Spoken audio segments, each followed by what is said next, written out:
Oh looky looky, Mobius is here. That's a VIP, everyone.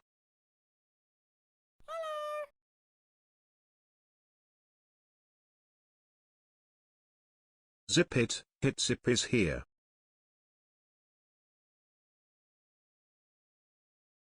Hello there.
Banana time.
Ads suck, I know. Your eyeballs pay for dogs' food though.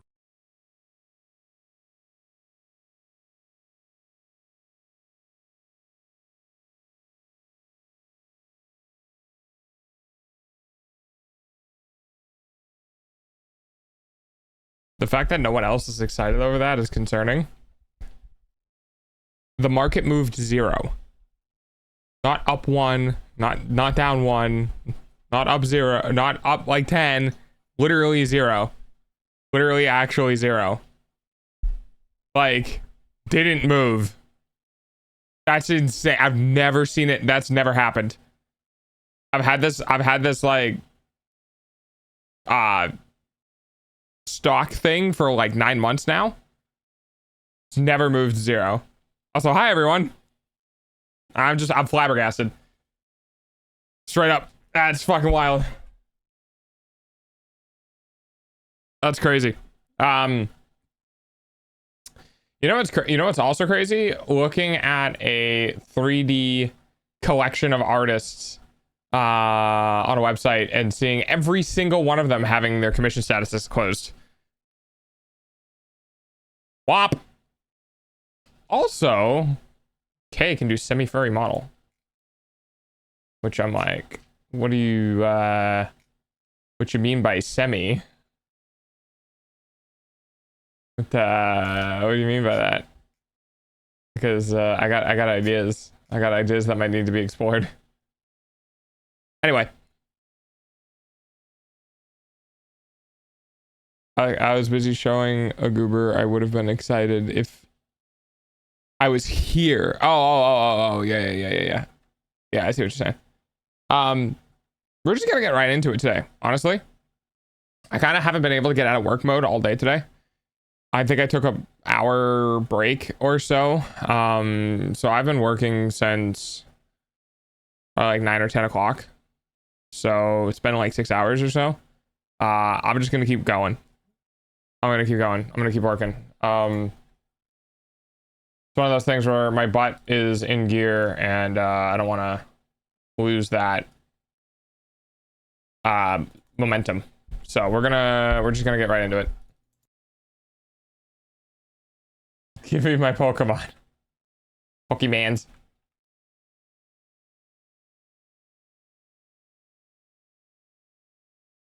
All right, let me do this. Everything ready to go. Turn that off for you guys. Go to my sound settings. I really need to do this. I go to my control panel because Windows loves putting everything in different fucking locations for some reason. And then recent Emerald. Go to not that one. Nope. Where's it? Oh,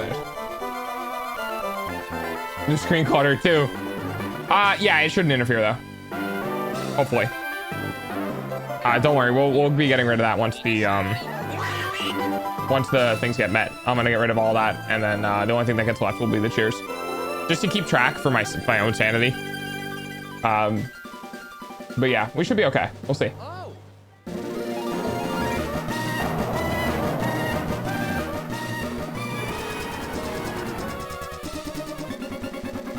All right, we're gonna change to Emerald.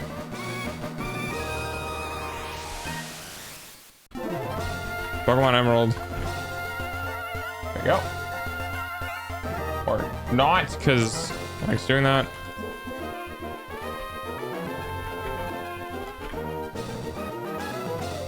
All right.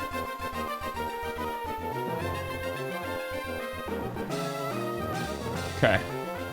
My ears. Hi, new day. All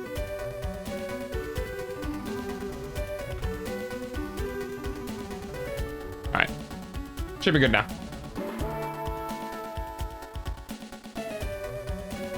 Or not. Are we gonna have it? Oh, I'm sorry, silly me.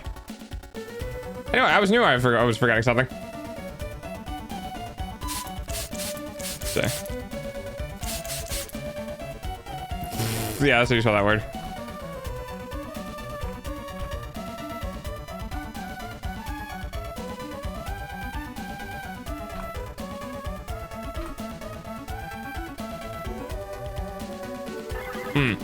All right. Okay, hang on. Let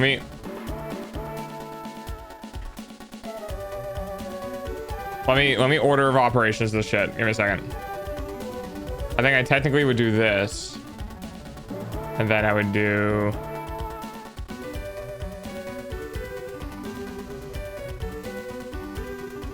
Okay. Now I don't know if that's gonna fix it.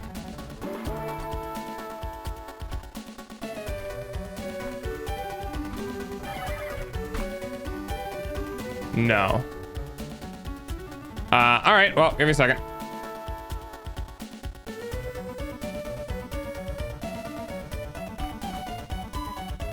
Sometimes this will happen if I fuck it up. Sometimes I need to get a little more involved with the fix. So give me 1 second, guys.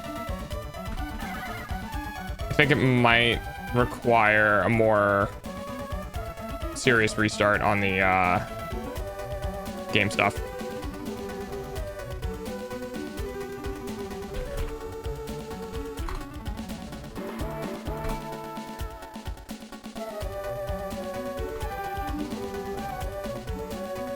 Okay, so it's reaching it, but now it's not firing in the game. So... No, it's not the PC. It's just the order of operations for the software. It doesn't like, hang on. It doesn't like it when the certain things are already running.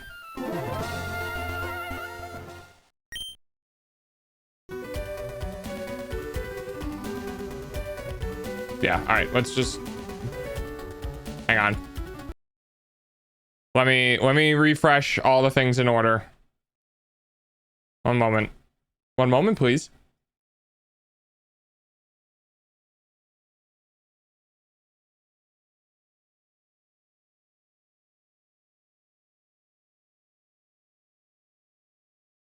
Very finicky.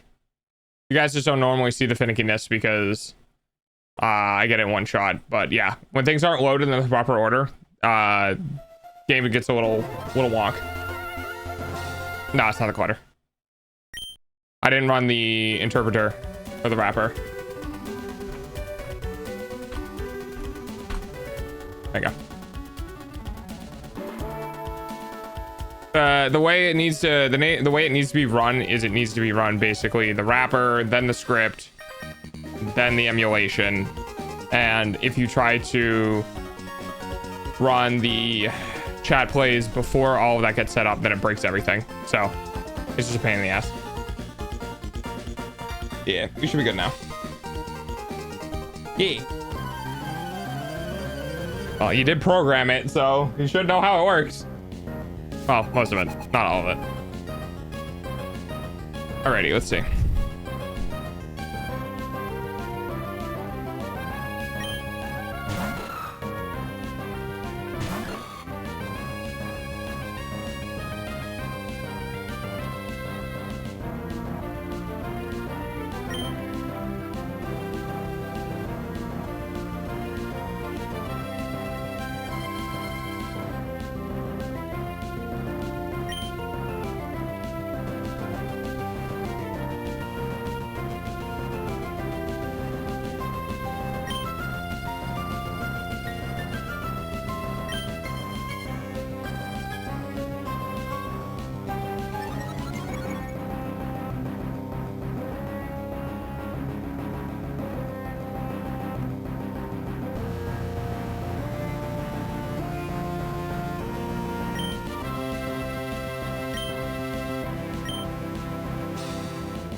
All gonna get into working now.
So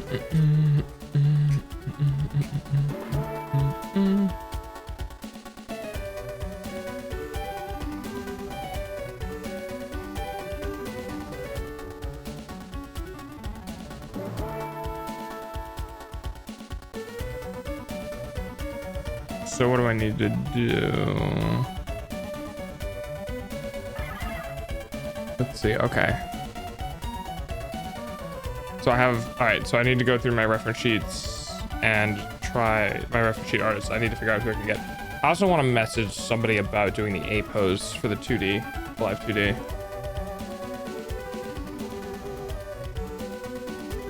All right. And to put Doggo's money where Doggo's mouth is. Start paying some artists. Plus 72. All right.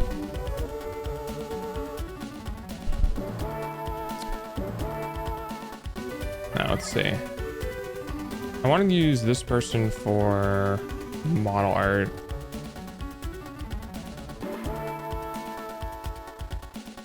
Because I like their style.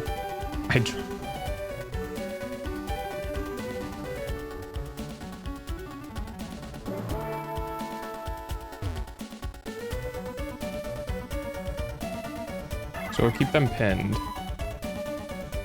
for now. Can I have like folders?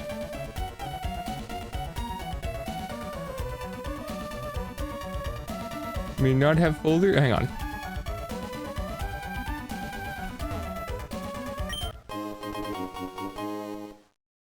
Wait, we can actually have folders?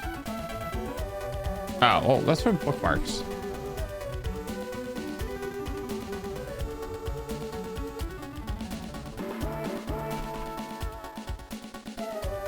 Have groups? Oh. Oh. Yay. Okay, perfect.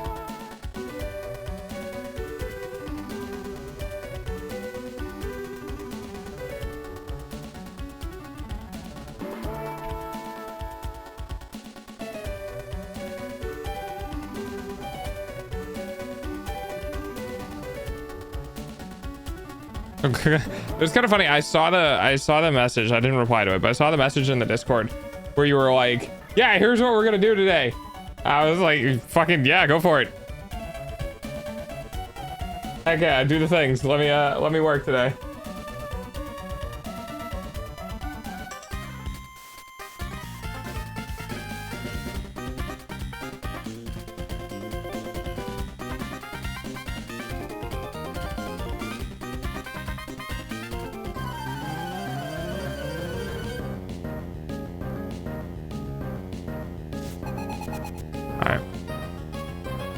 So we got them for the A pose.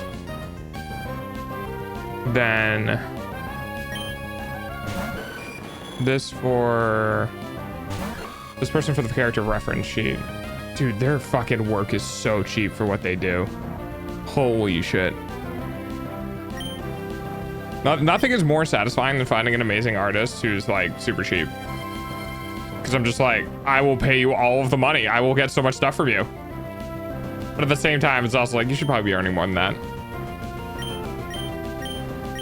So I think these were the artists that were in the short running. Well, I love their design.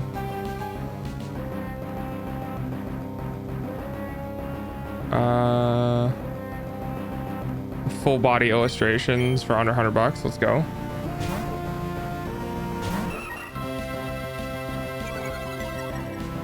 Other than their character sheet was also really good. Oh, they did work for Yomi. Interesting. Yomi's got good taste.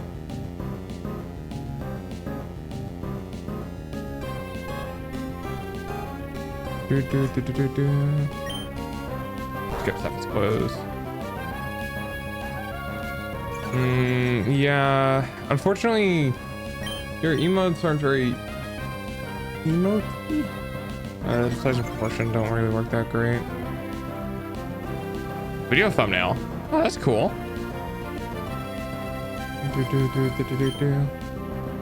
I had some people for emotes that I really wanted too. Was that? Who was that? Yeah. Yeah. Okay. Let me add some notes on this work here. This was from. Okay.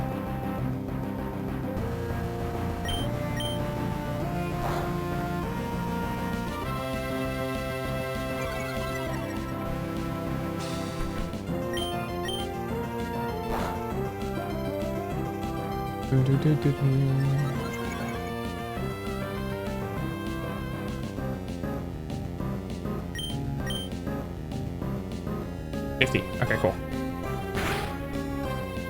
Did you see the character I posted too? I have a couple of artist friends who are so cheap, but the work is amazing. Is their work amazing or is their work professional?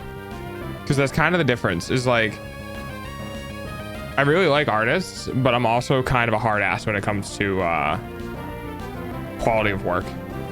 Like, I don't mind commissioning people. I love commissioning people, but I've seen some professional grade artists who are as cheap as others who are intermediary.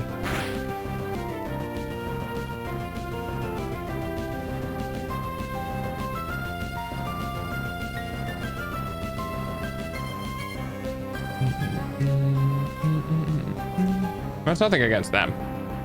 It's just, fortunately, I am quote unquote a business, or I am running something as a business. And when you're running things as a business, it's a little harder to give let emotions go into it when you're dealing with finances.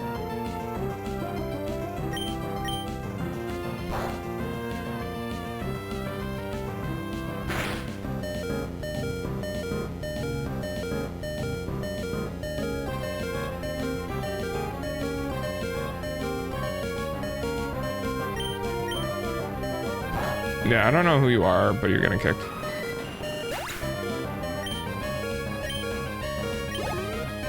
More. Are they not? Wait, how? Oh, I can just go to Bot Baby Joe. Oh, are they already gone? Oh, no, they're there. There we go. If I get somebody who randomly joins with like no context and they have like bot Baby Jail under 18 and verified, they just immediately removed from the server.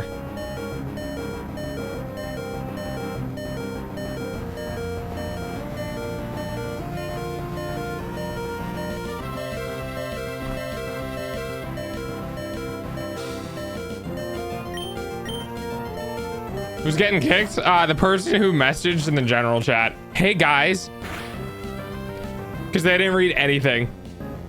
They got verified, clicked all of the buttons in like the verification area for like age and stuff. They clicked all the buttons. They even clicked on the thing you're not supposed to click on. And I was like, yeah, nah.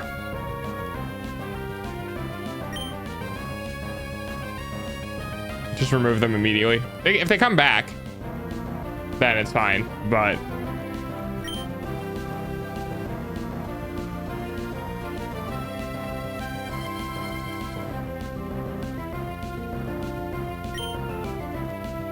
so they are for that, they are for that, and that. God, their work is so good. I love artists, man. I love artists so much.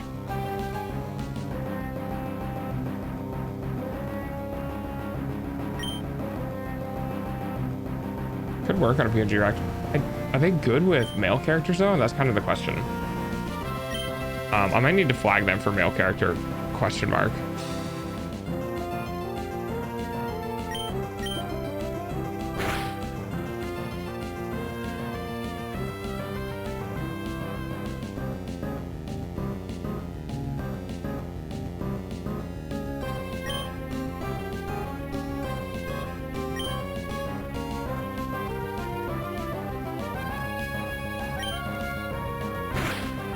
Yeah, the unfortunate downside. Oh, no, they have a male. Okay.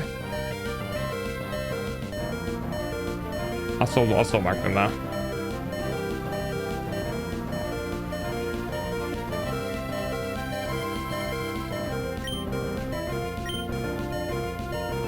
And the fact they seemingly haven't even showed up in chit chat. Yeah, and on top of that, they were on the web version of that, and that's an immediate red flag, by the way. If you're on the web version of Discord, you are an immediate red flag. And then anything that leans into the you're potentially a bot just gets you removed. No one uses the web version of Discord. 90% of the time, no one uses the web version of Discord. The only people who use the web version of Discord are Discord bots. Because it's easier to run through API stuff.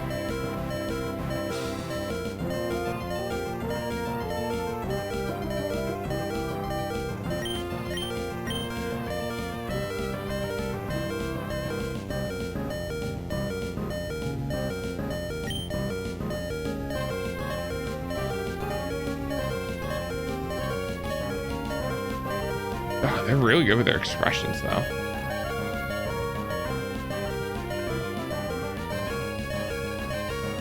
I don't know if their style is gonna match what I want. So we'll have to do this. Oh, that sucks. I'll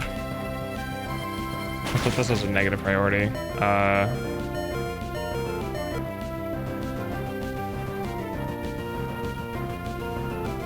Let's do...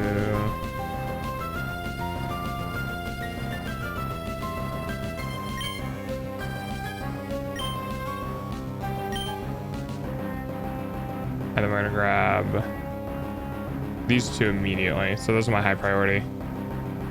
And then we'll do...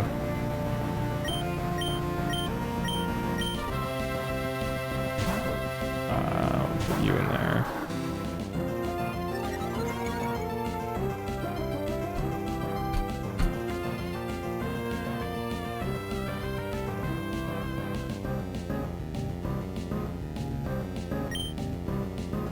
Oh, theirs is pretty good too. Flat colors, but the renders are pretty good.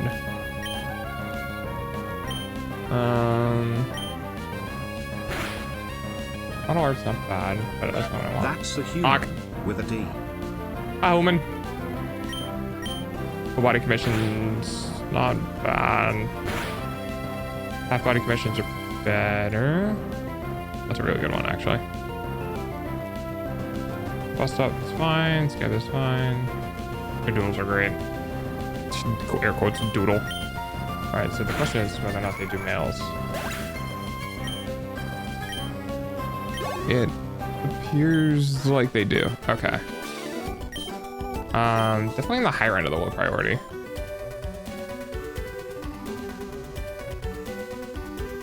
I'll do medium.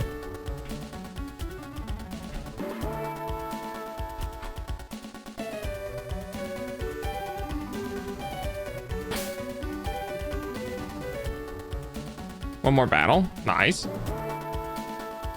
So I believe these were furry stuff. Yeah.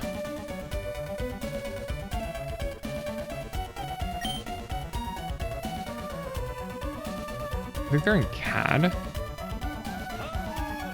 Hi, Holman.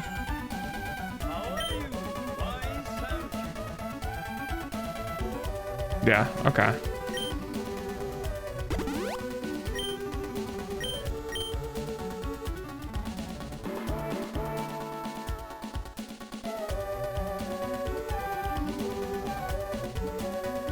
That's pretty cool. That seems chill. Okay.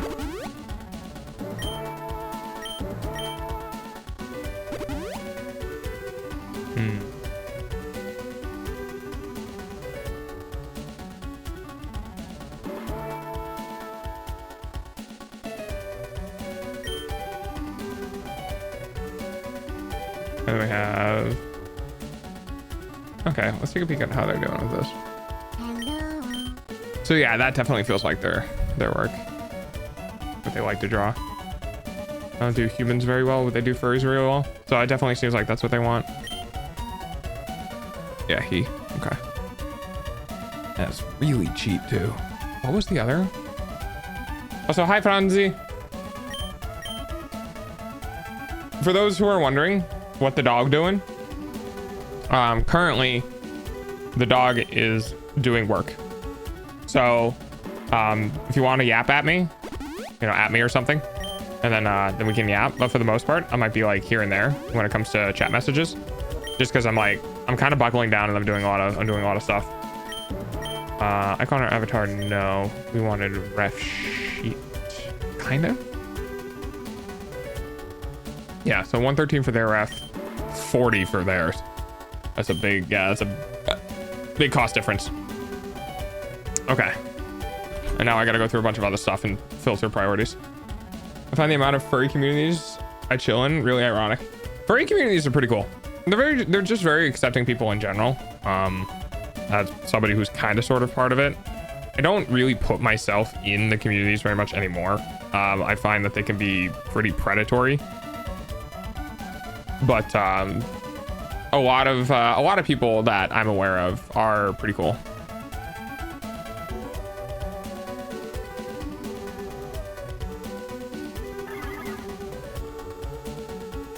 This doesn't look like he's using any generative AI stuff. I'd have to open the image more closely.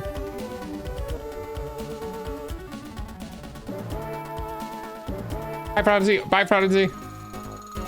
They really are. Yeah. Here they are.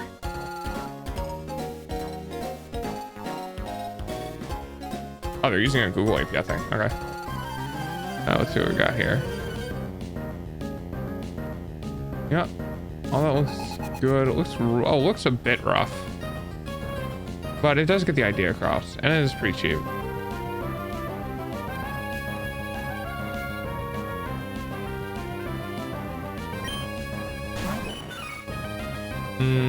Medium? Oops. Frankly, a lot funnier than your run-of-the-mill random person. Yeah. The ref sheet work isn't bad.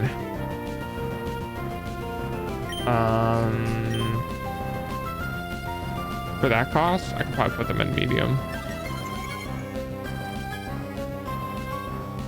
Really low medium though.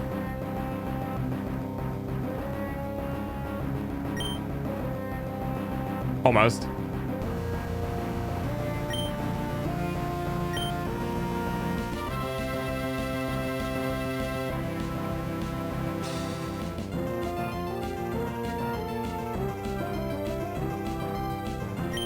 Wow, their render work for these are most things only. Oh yeah. Buster icon is pretty good. Tire waist up, full body. Character sheet. There we go. It's pretty cheap. Ah.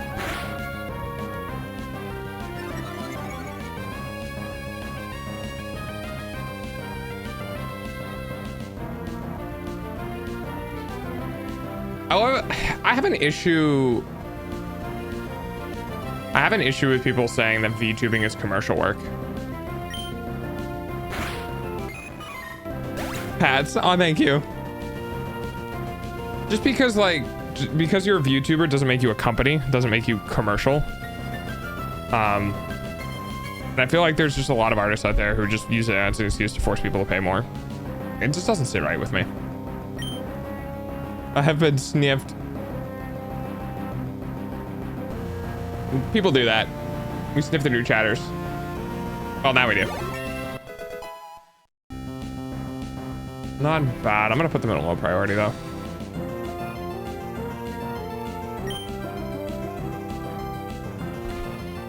Do this. Separate it better. You're about to watch a Shermish evolve. How you doing, Yuki?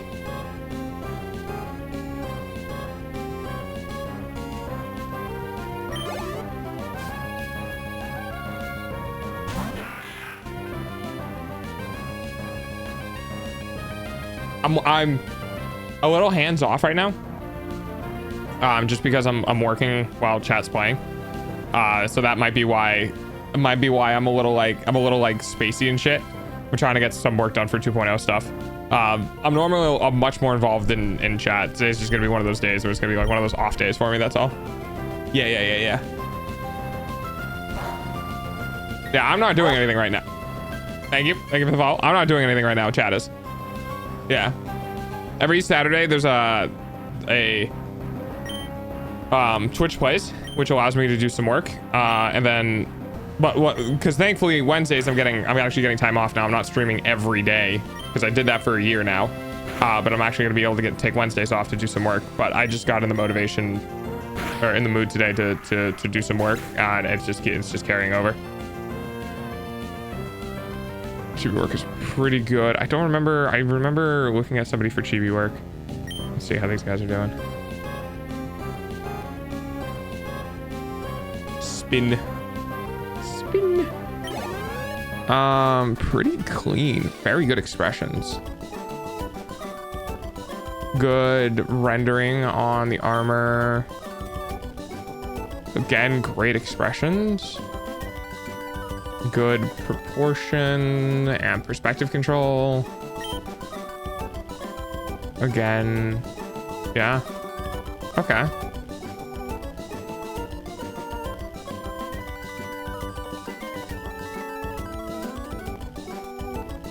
Side profile really good. The dong. Okay. Ooh, and only that much, huh? Good, fair, full character sheet, flat color.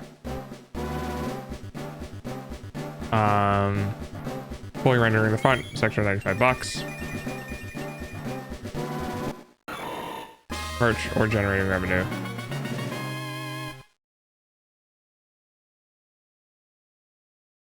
One to 7 for the sketch. Will draw furry. Oh, interesting. Wow. All right, I might have to keep in mind. I guess I'd have to see the furry work. We're gonna put you in high priority. I'm glad I added this person back in. I originally didn't have them.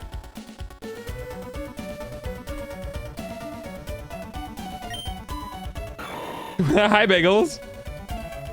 Oh, dude, you have no idea. The urge to say, the urge to call you Bagels. Just every time I see the word oh, that's right. Shurish actually grows up into something kind of cute. I forgot about that. How you doing? I do love that your profile picture is literally just bagels. I appreciate that. That's great.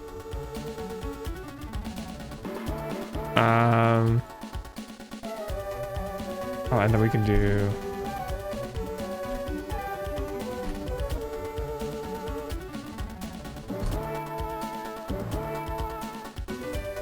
Oh, you know what? I'll grab him and I'll put him in here too, just so I can keep this a little more organized. There we go. Sniff, sniff, sniff, sniff. Breloom is adorable and powerful. Oh, really? Hi, Lucky. Thanks for stopping by. I appreciate it. How's your day going, Bagels? So they got model art and ref sheet. Let's take a peek at the ref sheet. Oh my god. Where are all you people coming from? That's 3 new chatters in like the last 5 minutes. What is happening? I'm just a dog. Who are you people? I feel like Patrick. Also, hi, Chip. You're welcome. What do you mean you're welcome? We're gonna break our nose with how much sniffing's going on.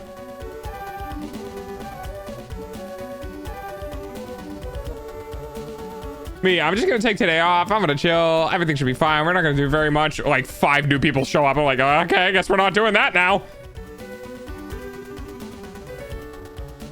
You're at the top of my recommended page. Wait, no shit. Twitch is weird. Fucking Twitch is weird, man. I don't know. I mean, I'm glad to be there. That's how I melt Delta too. Oh, for the recommended? Okay, so that's flats and that's rendered. They did a really good job with the render. Ah! Thank you. Nah, we dogs around here. It's true. Stop sniffing me. I'm gonna get sniffed. Not bad with the design. The hi, Lucky. Thank you for the cheese. Questionable if they're gonna do male characters or not. Maybe. Oh man, that's kind of rough. being a male streamer and just being like, do they do male characters? We'll put them in the bottom end of medium. And I showed like, yeah, so you're my recommended. You look cool. Oh yeah, that's fair. No, I don't remember. I don't. Poke Center? Yeah, I know. This is really rough. That's cool. I'm glad to be poking around on people's recommended stuff.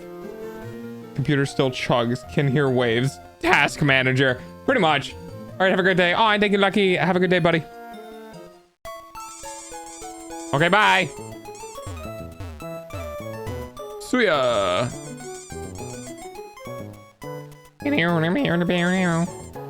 Holy shit.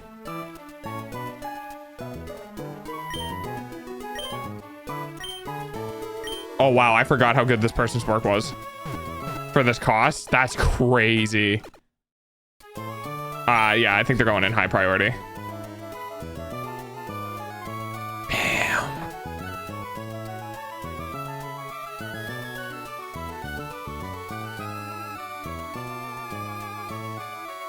Yep, you're going in high priority. Your eyes are a bit tough though.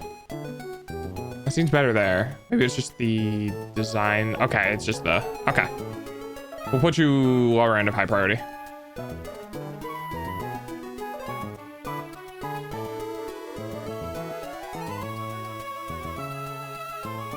I love your model design. Big ears. Yeah, big ears. Anyway, just stopping by on my way to see how many people I can harass on Twitter. Okay. Appreciate it. Have fun on your adventures. I appreciate it, Bagel. But yes, I am working on my 2.0 stuff. This is just a prefab model I got from a different JP website. We're working on moving up in the world. Working on doing other stuff. I'll be seeing you around. Okay, cool. Yeah, go have fun, dude. You should stick around. You'll love us. I don't think that's how you get people to stay. I think that's how you, like, you're stuck here now. Click to a radiator, you know. Oh, thanks for checking in. Enjoy your free renown. Joining my last one with the first studio came across and saved sheet. I will never build a castle where a temple should be. Ah, I see. No, you're fine. I appreciate the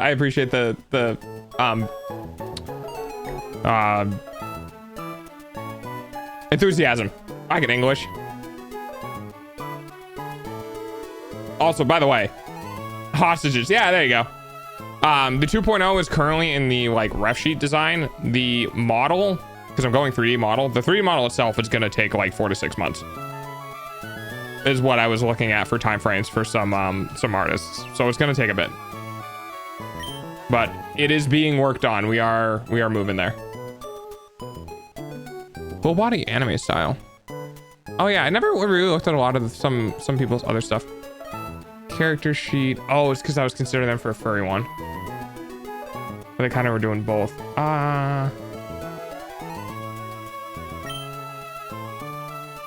Lower end of medium. Available for new contracts. Get me verified on VGen. We'll put you on the lower end of medium. Actually, we'll put you kind of somewhere in the middle. There we go. Never heard of this NPC. Me when playing fucking Skyrim or Oblivion. That's a good character sheet. And they do VTuber art. So we could... full illustration. We could do... Other chibi stuff is also... animated... Yeah, we're not doing that. I think it was just a ref sheet.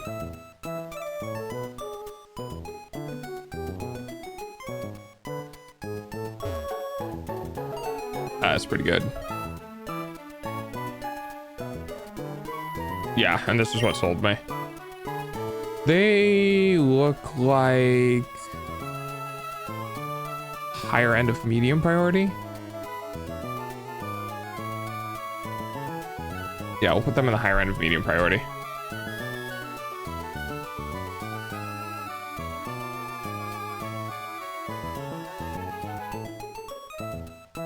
I'm pretty excited.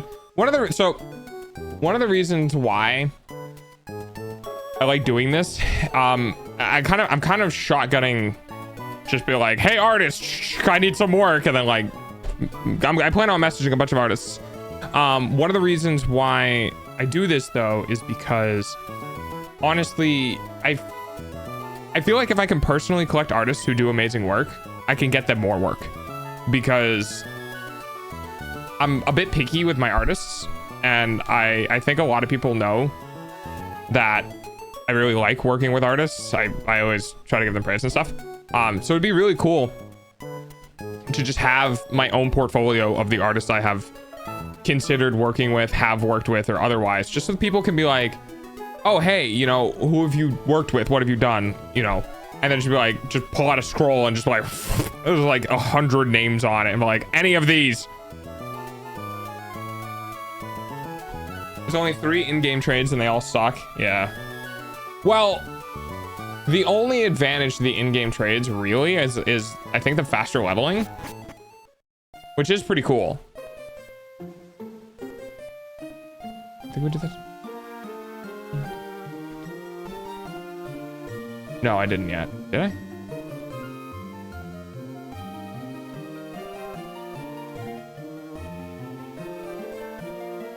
Oh no, I don't think I moved them, but I don't see their name anymore. Oh, I must have cut it already. Oh no, they're there. Did it? Okay. In the lower end of medium priority. Some games, the trades are really good. Are they good after this generation or before this generation though? Because I honestly think in-game trades before, like in Gen 3 and before, were really just not that good. For a horsey. Hey, is this the generation with Kingdra?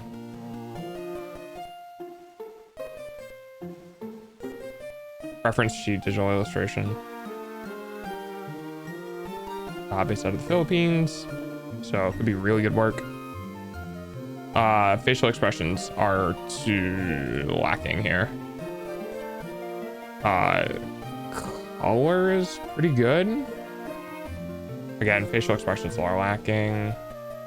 You're static. We're gonna put you in the higher end of low. Probably after though.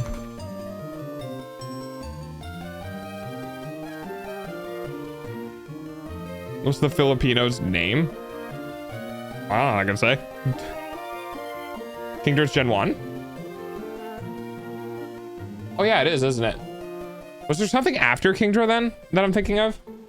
Seadra? Hang on.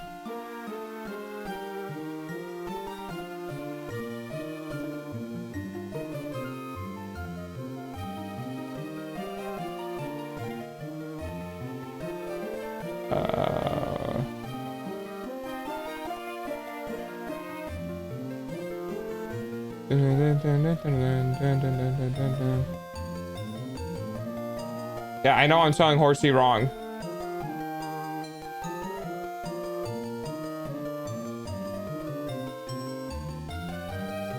No, Horsey and Seadra were Gen 1. Yeah, Kingdra is Gen 2. Yeah, well, I figured that's what you meant. But I can't disclose any of the artists I'm working with just for obscurity's sake, that's all. Seadra's a thing? Yeah.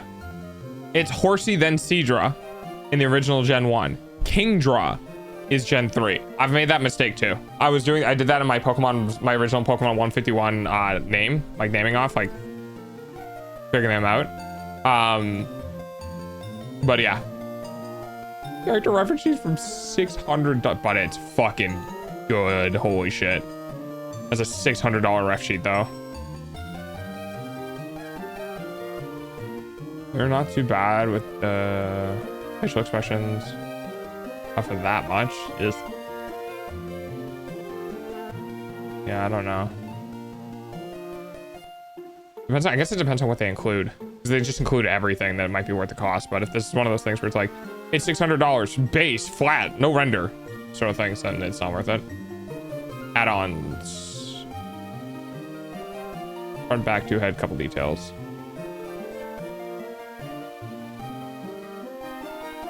Not a lot of information. I guess it is just base. I'll put them in the higher end of medium. They're really good, but they're really expensive. Also, yeah, no, almost all the Gen 2 in-game trades are really good. Oh, really? Oh, I didn't know that. Oops.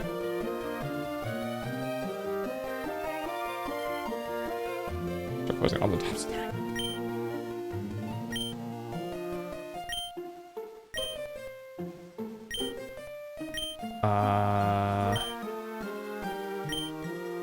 So I don't know if they do mails though. If they worked in the mobile company probably, but like this is a lot of titty. Character sheet.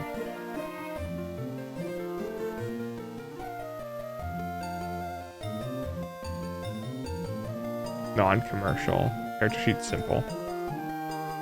$300. Depends on what they give me. Front, back, 2 expression, minimum details, multi-layered outfit. Well, that's kind of cool.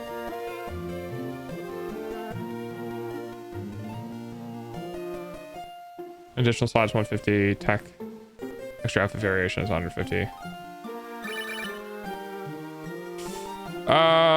It's not bad. Again, lower end of medium. Just too expensive for what it is.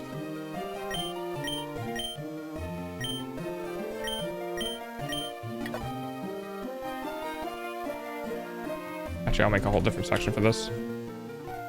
So this was this one, and then what was the other one? Yeah, that one.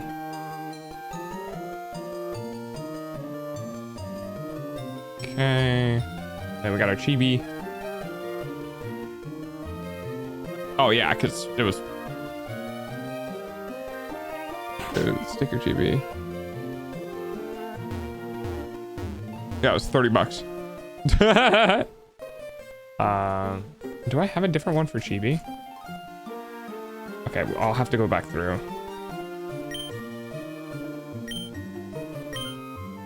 Expensive.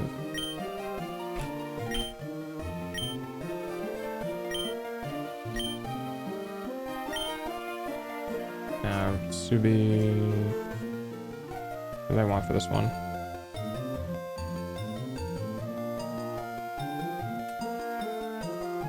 I want a character sheet from them? Oh yeah, I did. Okay, they're pretty good. Okay, let's put them in. I'm actually gonna put them in high priority because their work's pretty damn good. Okay.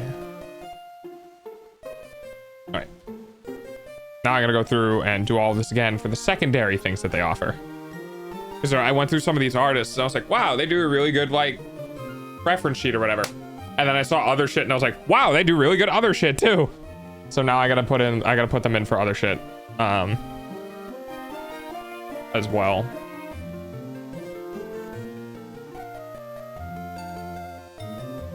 So let's do let's actually duplicate this. Can I though?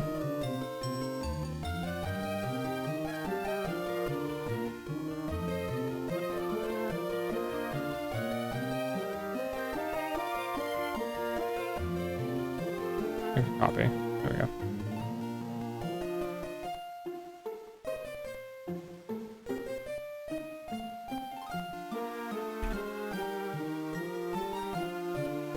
Now we can do let's do chibi next.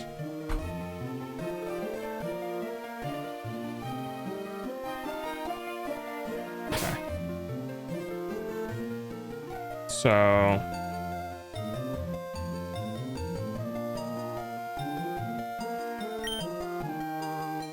that'll do. Alright, let's take a look at these guys to see what they have.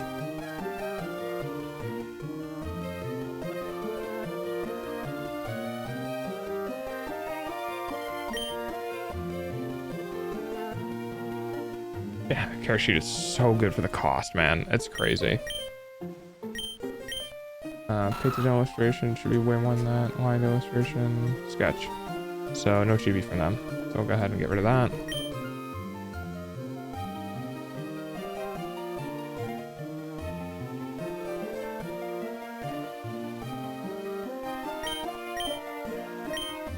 I have a moving illustration, which is pretty good.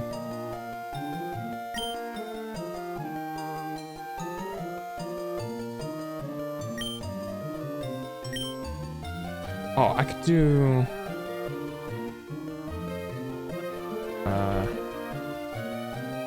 we'll just rename it that, and we'll go through and we'll see what else they do. We'll just do additional notes at the end. Start over. So good ref sheets. PNG tuber is a little expensive. Not bad though. Painted illustration is really cheap. I definitely want this. God, it's so good. Anyway.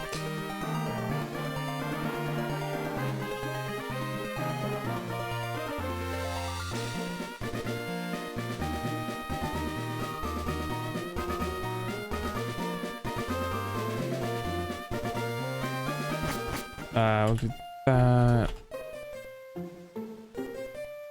Oh, it's sorry. Almost time for dogs hourly payment using your eyeballs.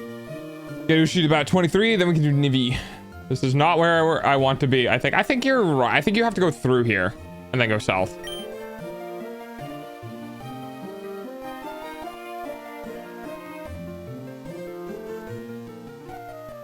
It's a good reference sheet. They do banner work as well? Oh, interesting.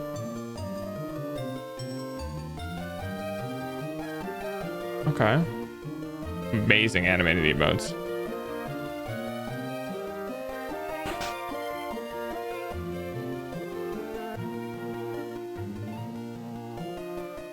What's for an event? Gotcha.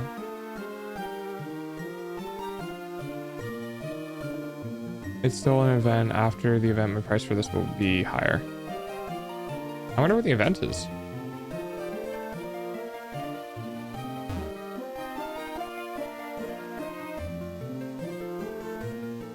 It's not bad though.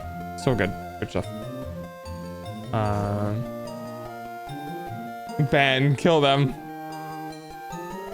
We could. Account created 25 minutes ago. Yeah, that's fair. Blow that bot out of the sky. That's why we gotta be careful. That's why we don't have an exclamation point Discord command.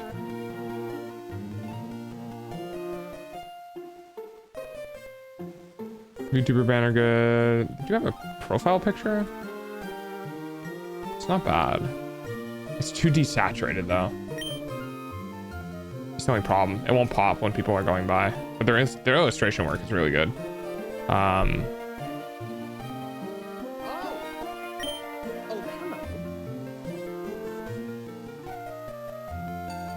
Hi Nimi. Smart as fuck for that? Yeah. Yeah, that shit happens. Animated emotes and animated illustration.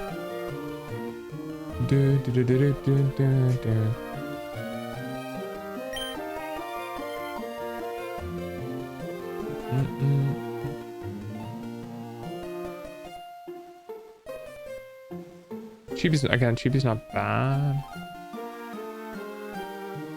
We'll go ahead and mark them for Chibi as well.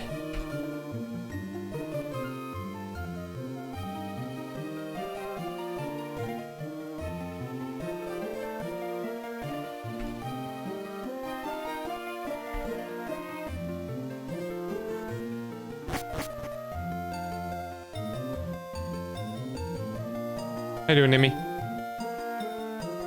So we got that. Dude, holy shit. Really? Illustration. That's crazy. With a background is crazy for that cost.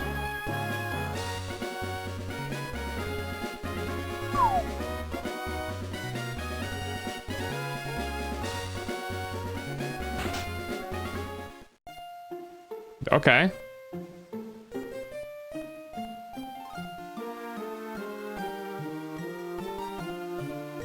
Okay. All right. All right.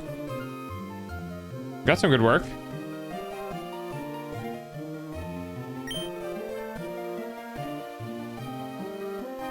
And then I'm gonna have to go back through this again and do costs. I forgot what day it was until I saw Pokemon. Fair. Illustration for headshots. Illustration with thigh up, no background. Damn, it's still pretty good though.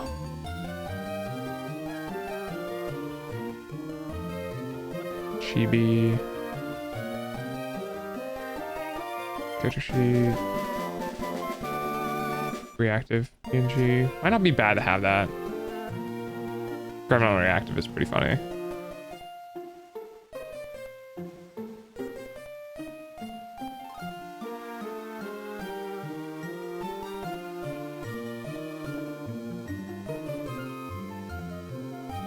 So let's do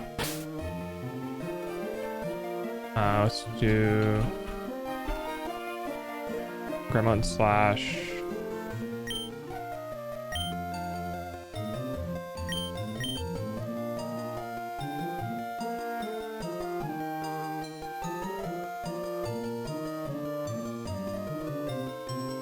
it's really cheap for what it is. Gremlin slash PNG reactive, Gremlin 95 and 35. 95. 35. Alright, now we gotta go all the way back and go back through and include the prices. We got Dig. Should have gone Bidet or Ushi.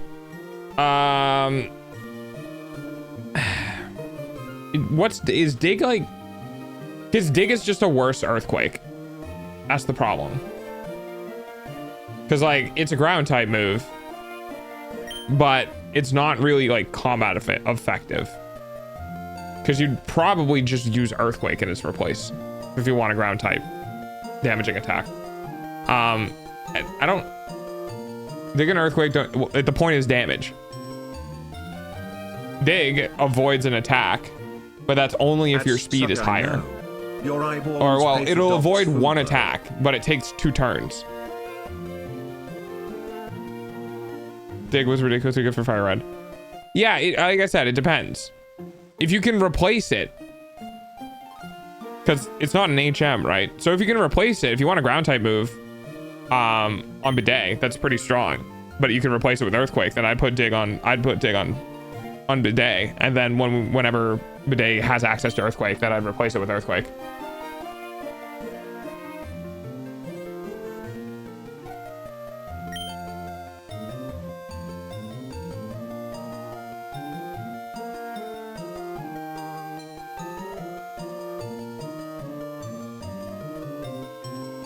Illustration's 111.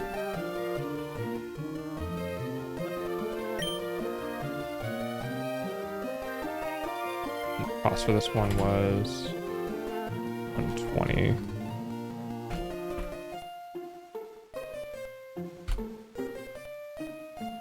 You know what? I'm just not gonna ask you for Pokemon advice anymore. What do you mean?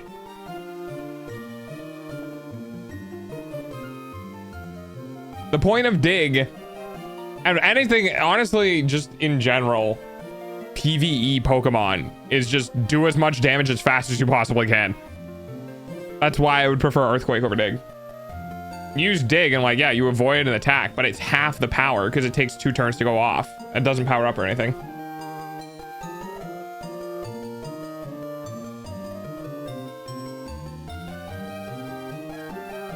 Let's see, TM28.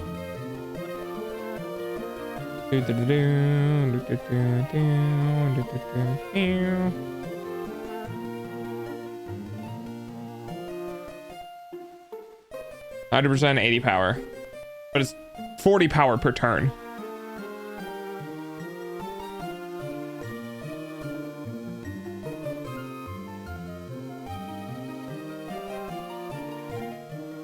Yeah, as long as you don't get hit by Earthquake, that'd be pretty funny.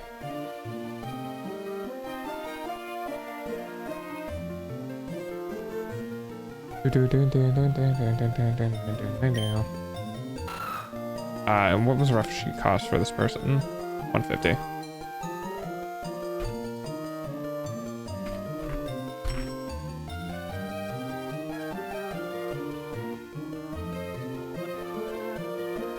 $200.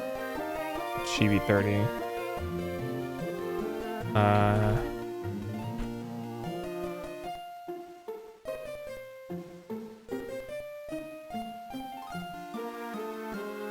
we go.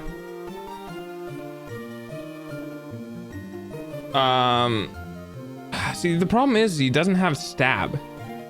See, I would put it on bidet, because bidet gets at least gets stab with it. Yeah. Yeah, literally same brain cell.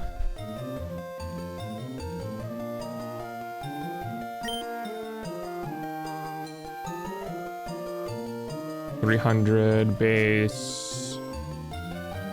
It's pretty expensive, but it's really nice.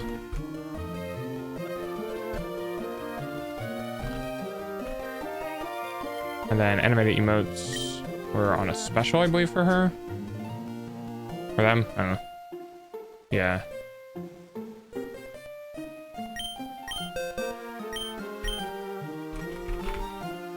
The animated illustration was $250.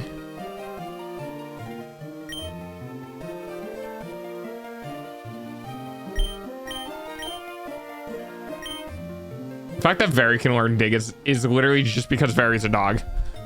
Which is still fucking hilarious, don't get me wrong. And then...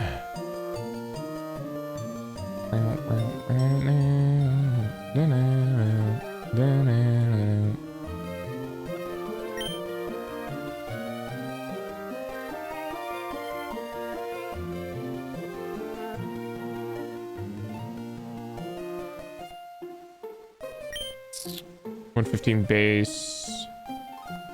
Really good 45 base.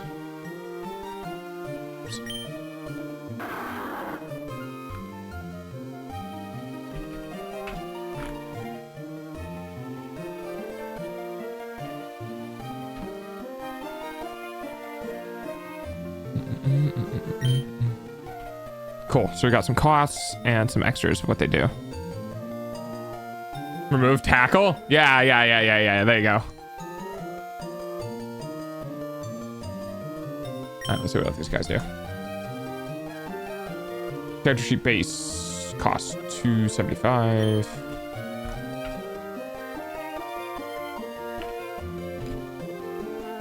And then do we have any extras?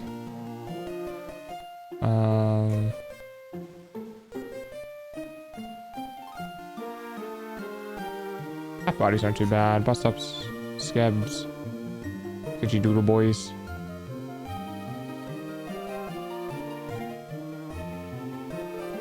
Yeah, I don't think I'd want anything extra from this particular person. Okay.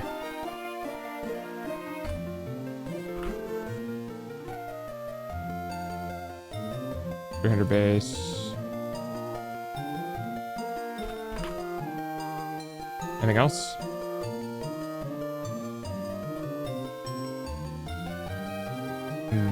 I don't know if I want their work for A. This is frame design. Bust illustration, full body illustration. You do not know how to draw cats, but that is okay. I get it. Chibi. Other chibis aren't too bad. New chibi.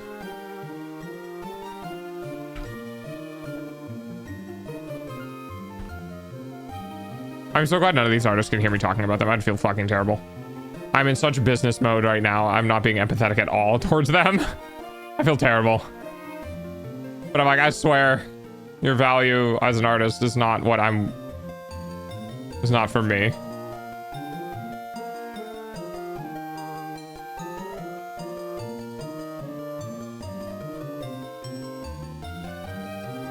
They do offer a bunch of different stuff, though. So good for them for branching out in their, Oh, man, their character sheets are really good, though. That's what I wanted, so. Okay, Kritik.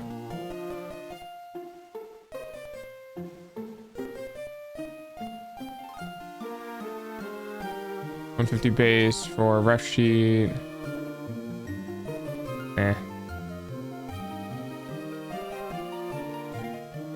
That just doesn't feel consistent with the other work.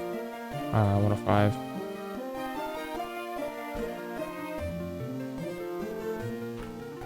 I'll definitely need to go through and vibe check all of these people as well to ensure that they're legit.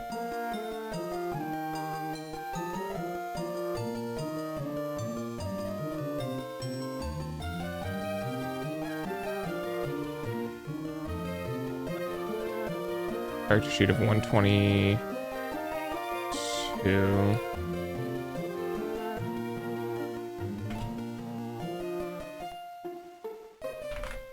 Anything else extra that I'd want from them?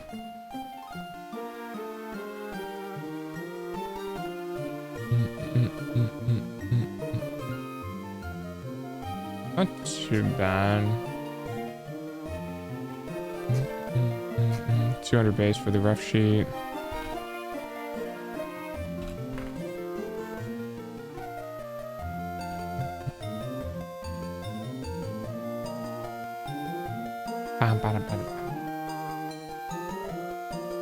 Oh yeah, this person's work is great. This is very artistic.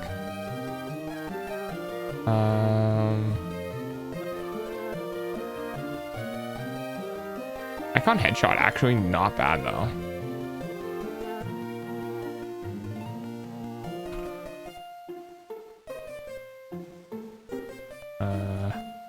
Yeah.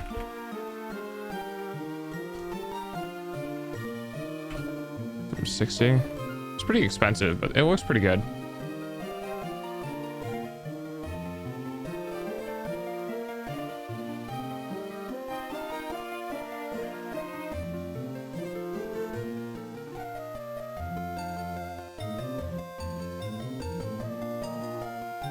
Pitch sheets for 290.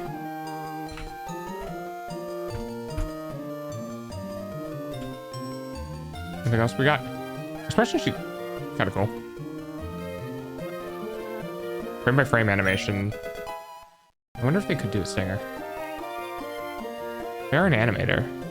They might be able to.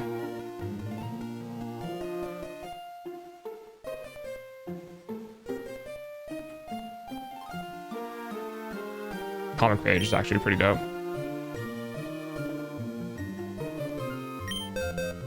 Uh, 180. Apocalypse. They have a lot of extra offerings I kind of like here.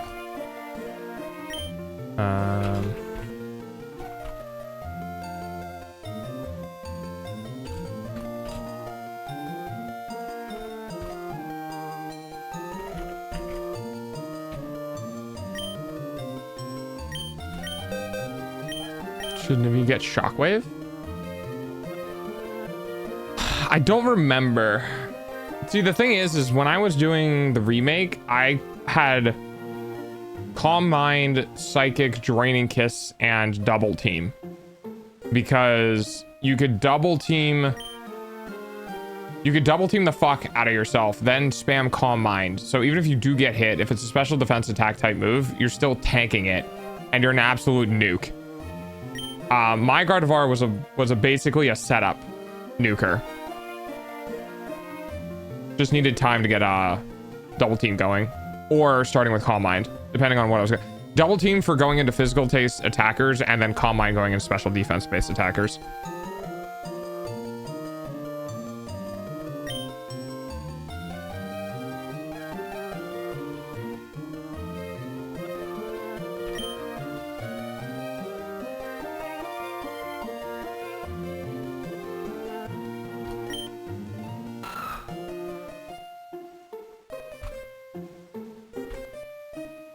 So Shockwave or not? I don't think I'd put it on Eevee. No, I think I'd put Shockwave on Swamp.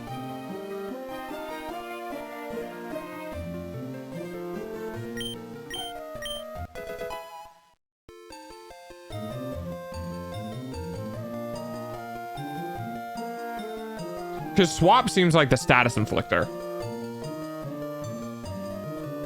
But then Swat could just get Stun Spore, right? Only other person on the team who can do it is Ushi. Yeah, I wouldn't bother with Shockwave then. I'd just see if Swap can get Stun Spore.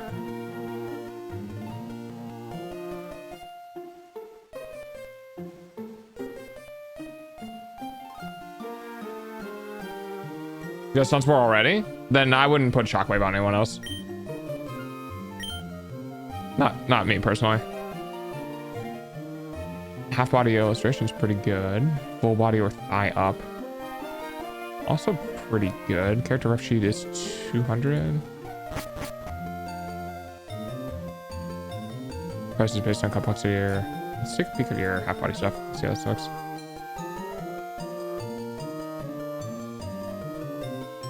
I also need to go through vet for AI.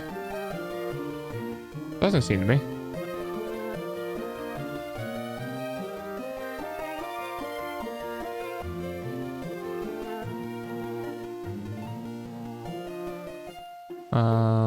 Full body stuff isn't too bad. Looks kind of cute. A bit pricey though. I don't know if I'd get full body for them for that cost. What's their base 200?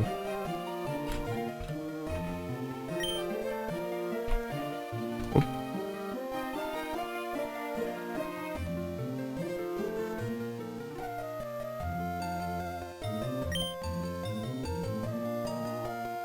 GBs aren't bad.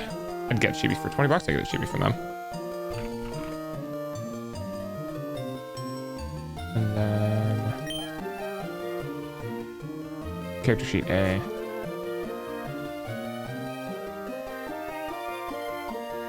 Character design.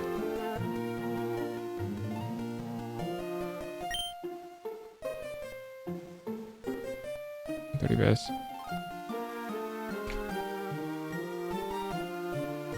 Was this the chibi one? Yeah, with chibi. Which is really cheap, only 20 bucks. That's a little too cheap, honestly. I'd probably give them more. Yeah, I'd probably give them like a $10 tip at least. These are the expensive ones. What are the base for these? Non-commercial was 367. Probably 350 EU adjusted.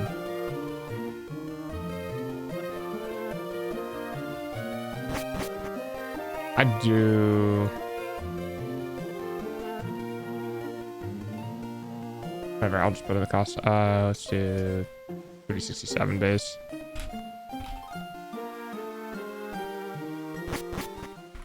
Oops.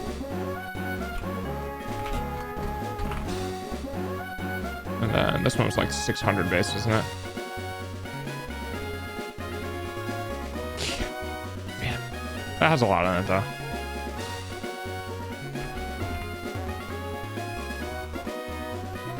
Okay.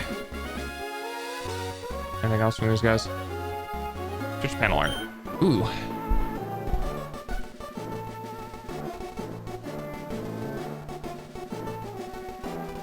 Not too bad. Have it as a service though, so it's not bad. 70 bucks for a single panel. That's tough.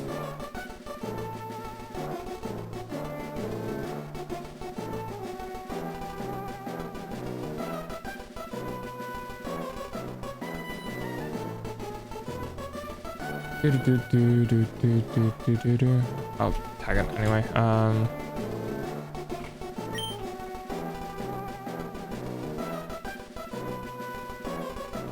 Was there anything for this guy? No. Okay. Okay. We got a pose for you. First off.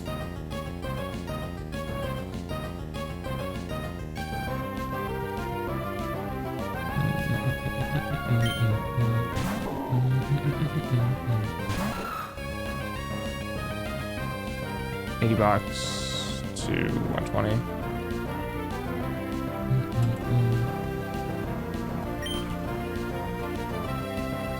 Let's do base 115.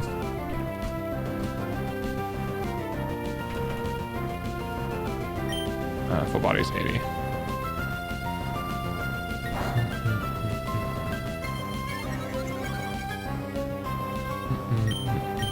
Oh, dude, theirs was like super cheap.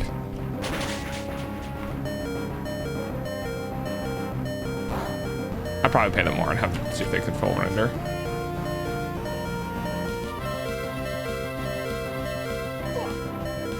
Fuck.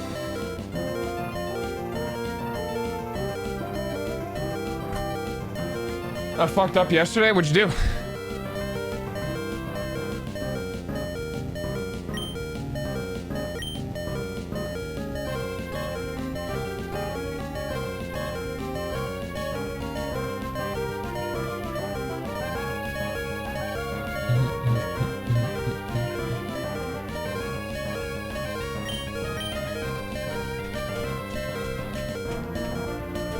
Oh, I've done that. Yeah, that's tough. Yeah, that's tough.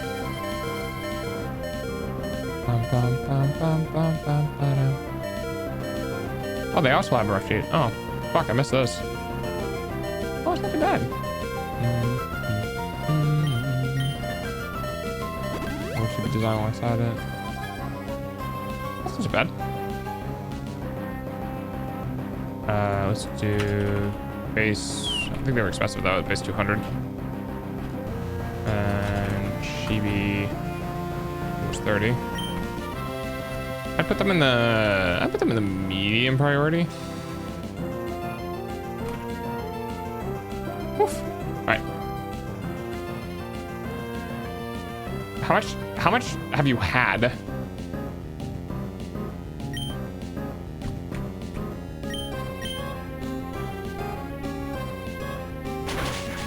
Mail, yeah. Oh, did I have that? I didn't have that. Okay.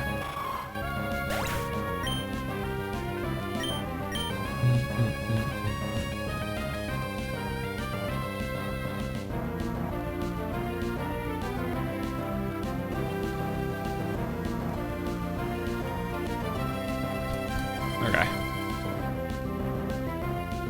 All right. I'm gonna start sending out messages if I'm comfortable with what I got for my different design. I don't think Clip Studio is being captured. So costs seem to range from anywhere between like low 100s to mid 300s, it seems, roughly, and then we have some outliers.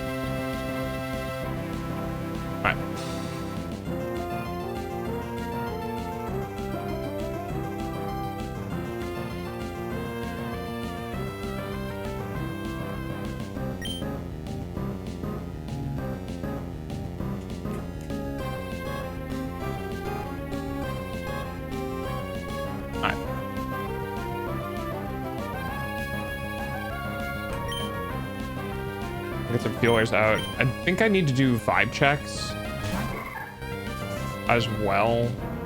Make sure the people I'm working with are actually nice and fun to work with.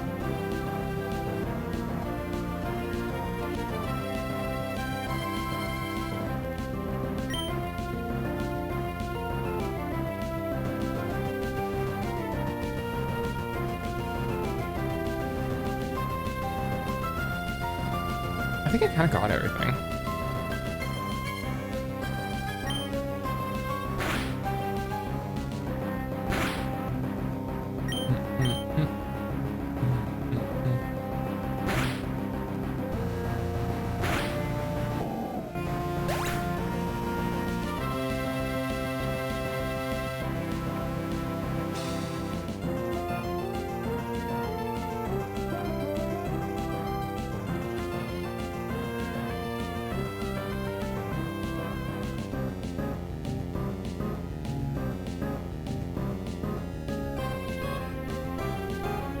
Holy heck, this is a bit loud. I'm on 2%. I mean, yeah, it's when I turn it down that it gets quieter. I mean, it's at negative 20 decibels. Are you sure you're really on 2%?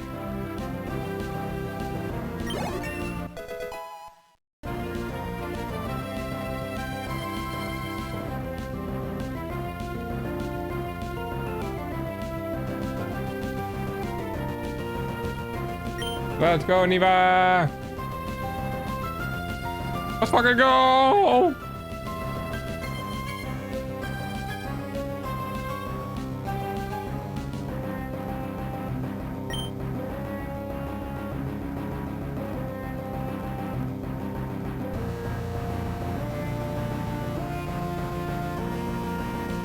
Dog, I messed something up in the Discord. What did you do?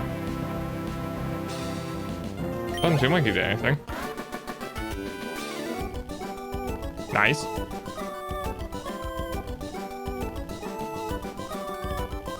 Yeah, Harry, I see the screenshot.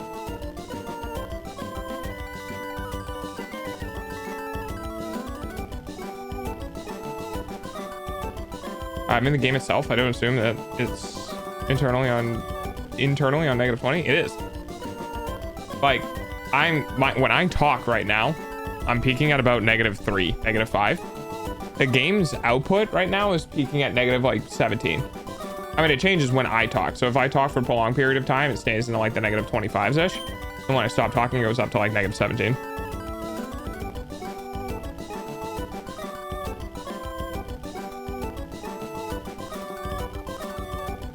I can see the numbers. The numbers, Mason, what do they mean?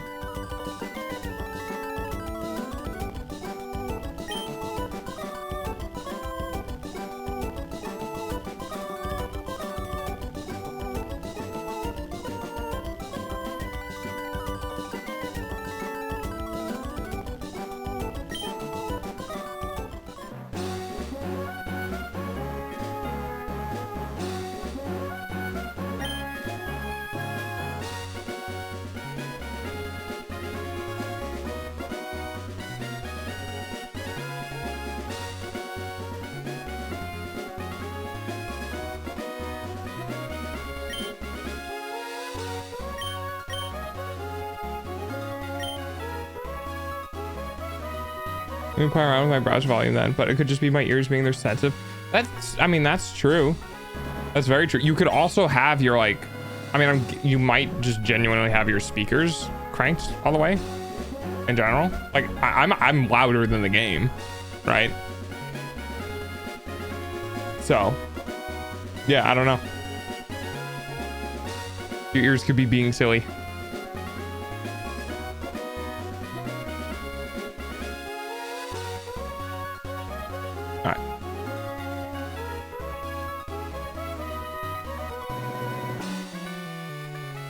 Good with this design.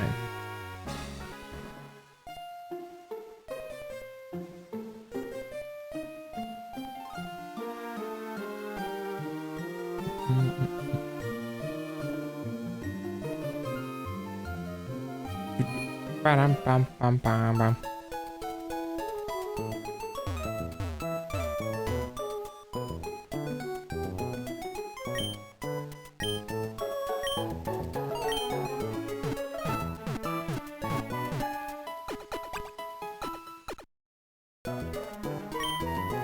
I don't think I have text tools in here. Oh, I do.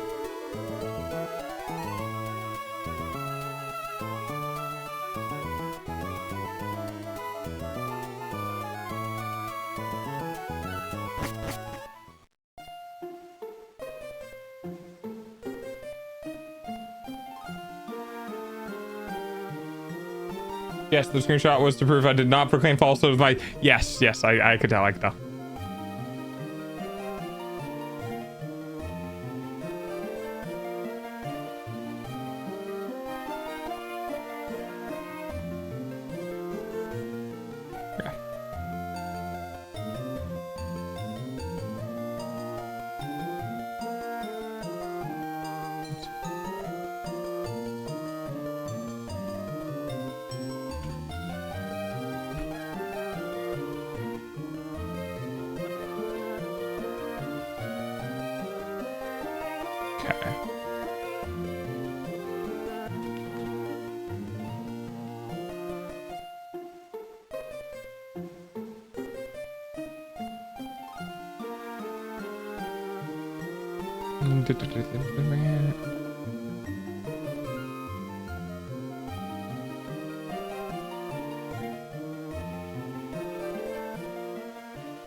I swap.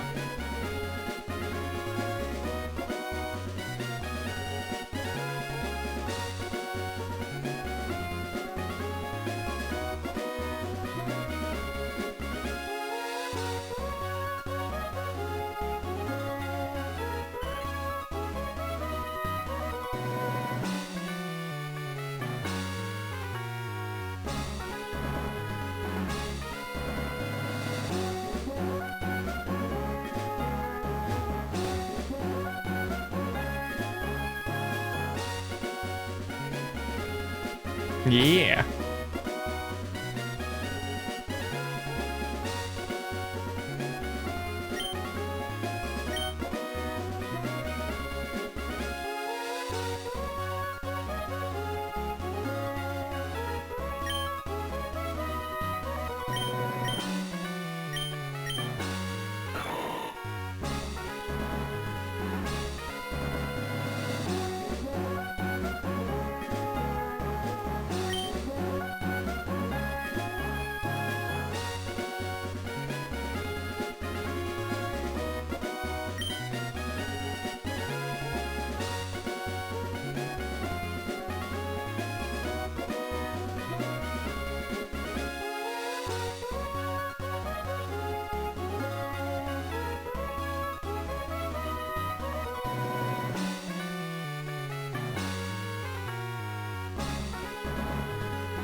Interesting. Okay.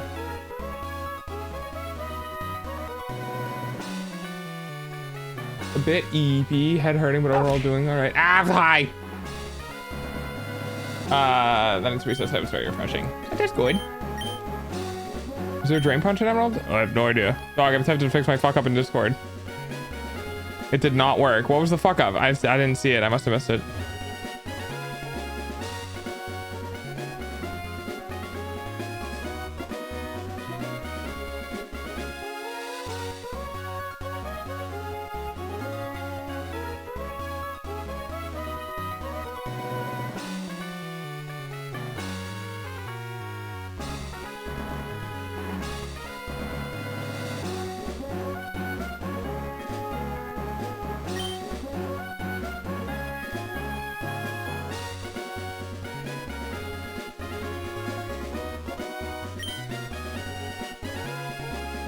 I won't accept that I'm not 18 plus. Yeah, let me see.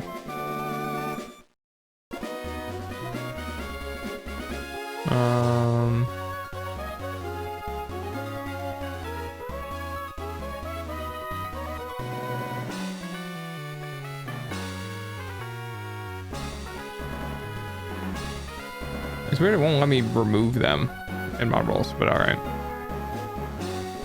Apparently you did the same thing in March somehow.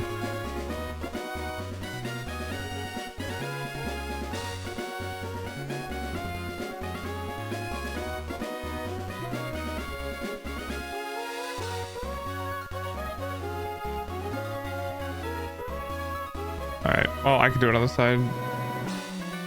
Dude, Discord's getting kind of wonky. There it is.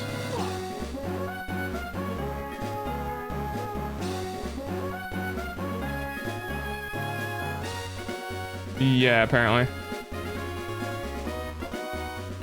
There you go. Should be fixed now.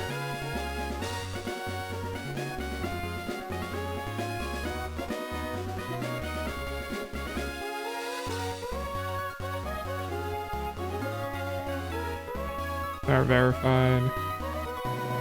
$1,000, huh? Impressive.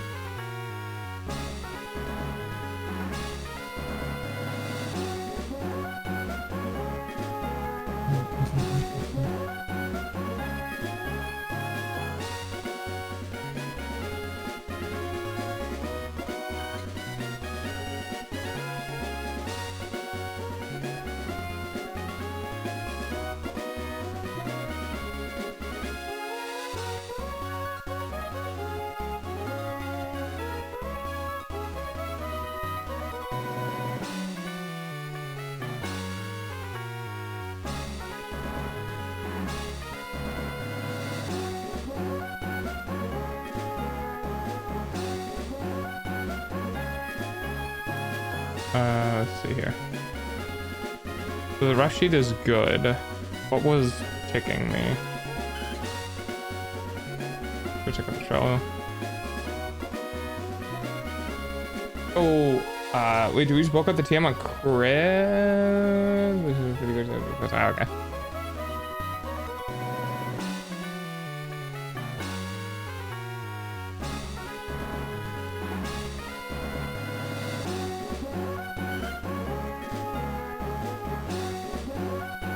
So he's got 4 in the works right now.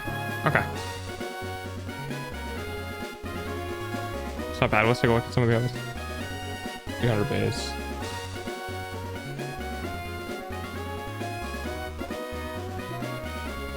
Verified. Oh, from Canada. Nice.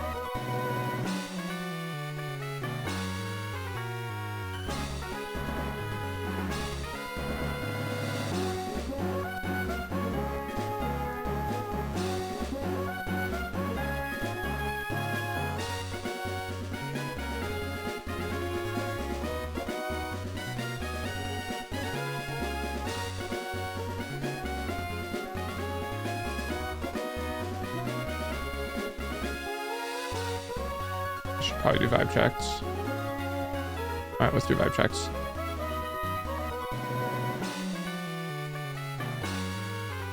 Druid.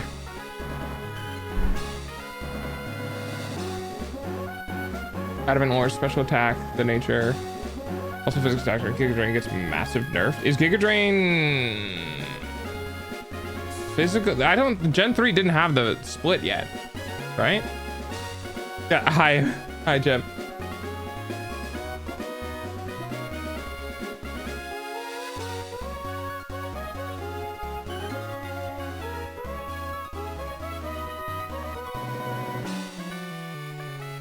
No, Gen 3 was not. I think that was Gen 4.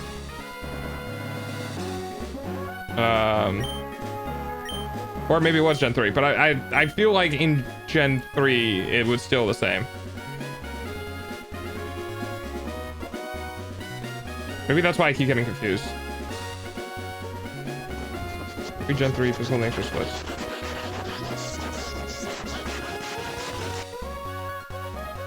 Oh yeah. What types of Gen 3 are physical, which are special?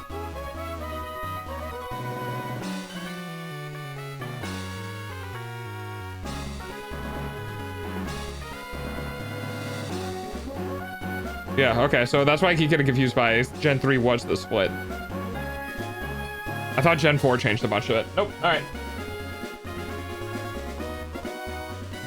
Why are you sniffing my stream? I don't play Pokemon that often. That's why when somebody goes, no, it's this, I just go, yeah, you're probably right. I'm gonna go look it up now. Gen 2 is the split? No, I think Gen 3 was the split. I think you were right.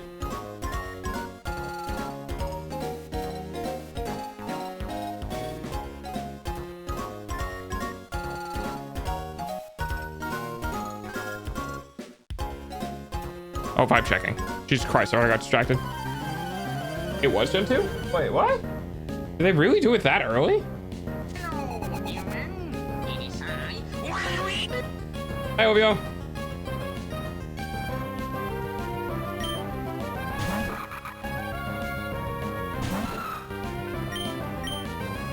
Well, see, this one is saying the physical special split for Pokemon moves was introduced in Gen 4. The physical / special split allows Pokemon to use moves from a wider variety of types. For example, prior to Generation 4,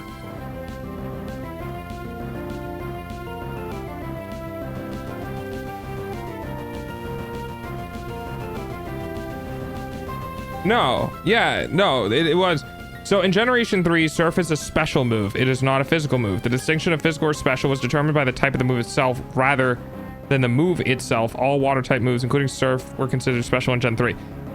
Are we just wrong?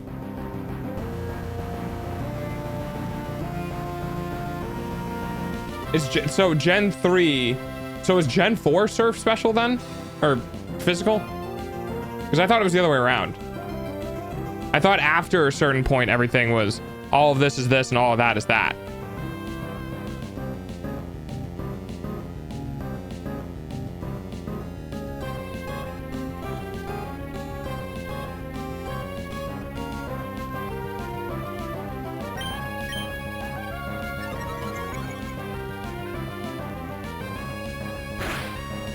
Yeah. The first assigned to individual moves in Pokemon XD Gale of Darkness for Shadow moves, and then applied to all moves starting in Generation 4. Among fans, this generation is often known as the Physical Special Split. So it was Gen 4.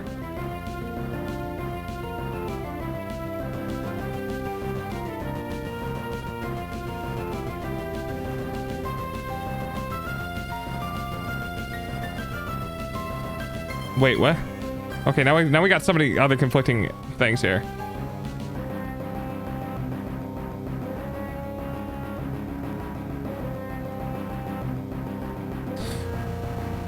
Okay. Oh, okay. All right. So hang on. This is where shit gets really weird. You ready? So generation.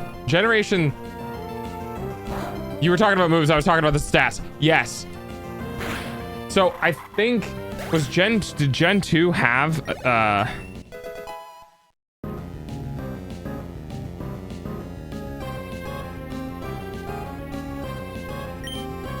attack, defense, special.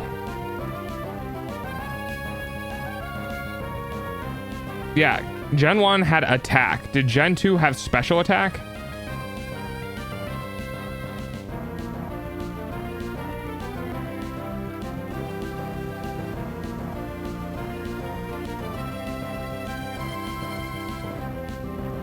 Okay.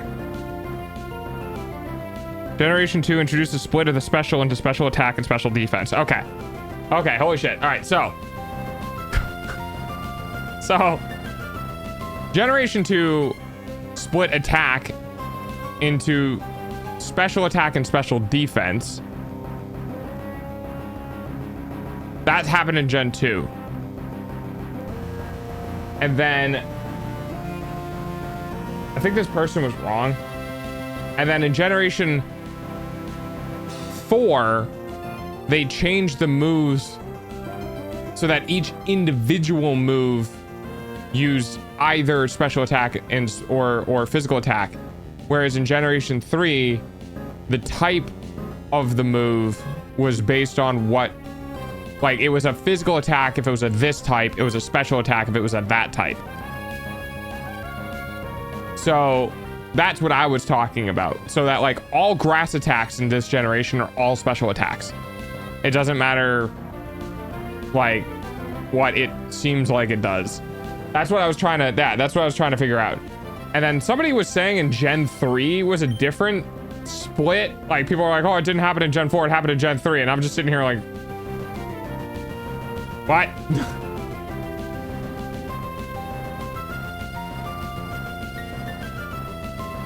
Oh, 5e.tools is, no, 5e.tools is great.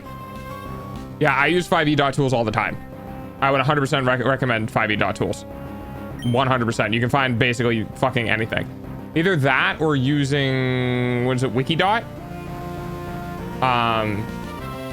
Wikidot is just basically the pirated version of all of the fucking D&D stuff, and I don't know how they haven't gotten taken down yet. They've been up for years.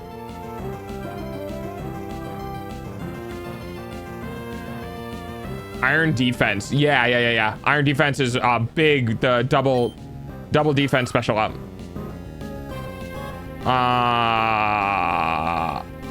I mean, fuck. See, this is the problem. Is like, get rid of headbutt.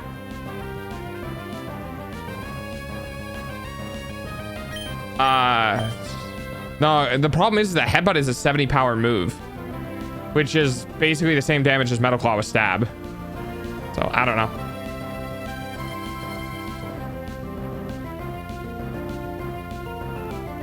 I'm just more like, why do we have Rock Tomb? Is he a rock type or is he just steel? Nah. It's your game. You do what you want.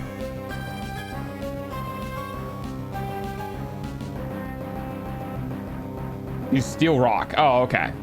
So then he gets stabbed from it. Can we even get rid of Rock Smash, or is Rock Smash an HM? Because Rock Smash is really, really bad.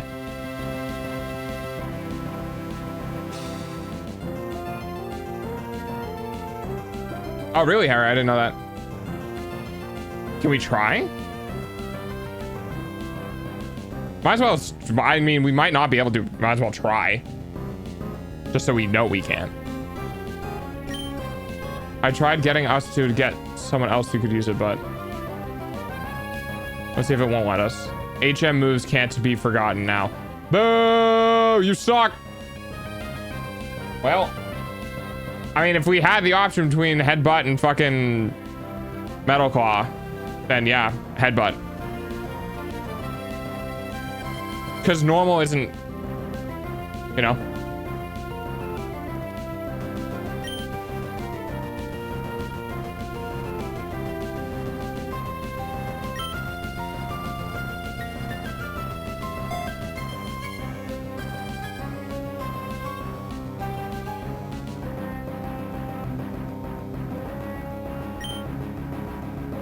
No, I want to go into his. I am in the replies. Why is the replies showing reposts? So they don't seem to be very talkative at all.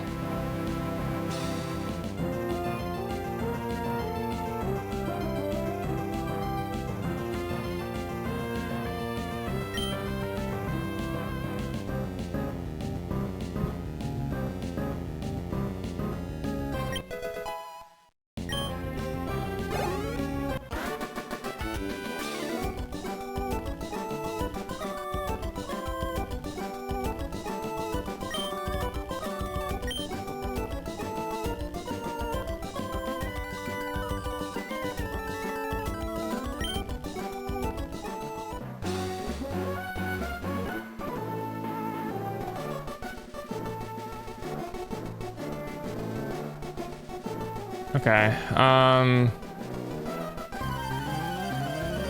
do 36 5 stars though. Yeah, I mean, probably worth it. Thank you for commissioning, work in progress, details, add-on prices.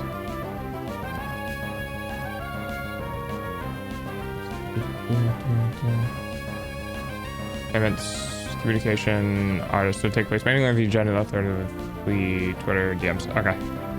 It's not bad. Okay. 5 out of 10 on the vibe scale. Like, absolutely middle of the road. Hard to determine. Let's check out Oozer again. No drains, no leech seed. What does return do? Oh god, is return like based on how much they like you? Or something? Friendship based, yeah, that's what it was. We adding more list items. Let's take a peek at their Twitter. About me, media, commissions and inquiries can be DM'd. Let's see.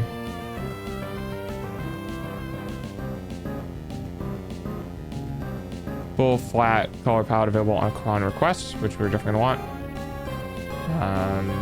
Simple color background. Free of charge. Pick a base or choose a package. 230, 205, 295. All right. Denying the power of friendship has forsaken adventures in anime. Mark my words. That's pretty funny. I actually think return is an insane move. I think its power goes to 100 or higher. How do you view friendship? Oh, it's weird, but it's basically how much you use them in combat, it goes up.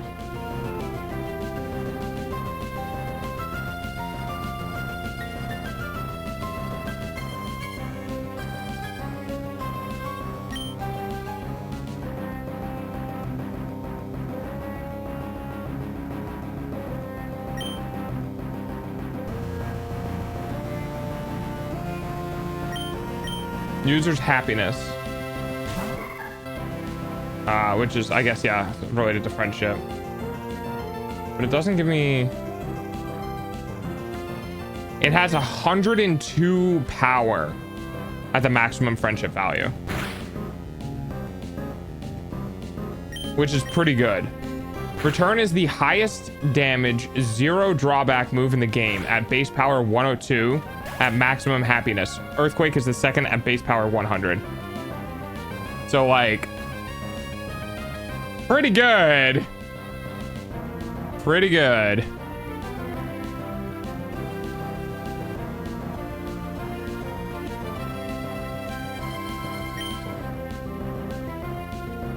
She'd be for 55 isn't bad. Character design. Really? That's it? That's crazy.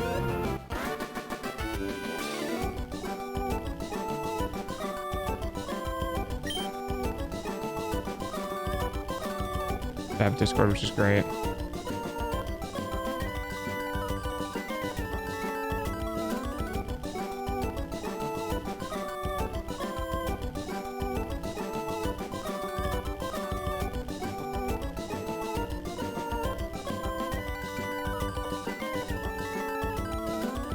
A limited revision during the commission with 3 minor revisions after the artist finish. Wow, that's really good revision work.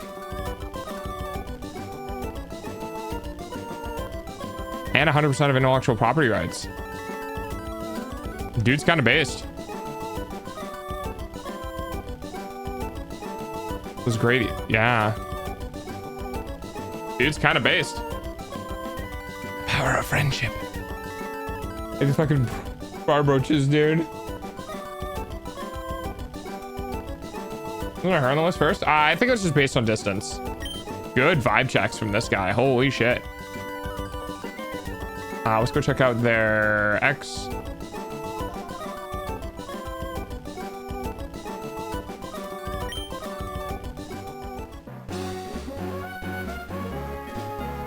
Let's check out the replies.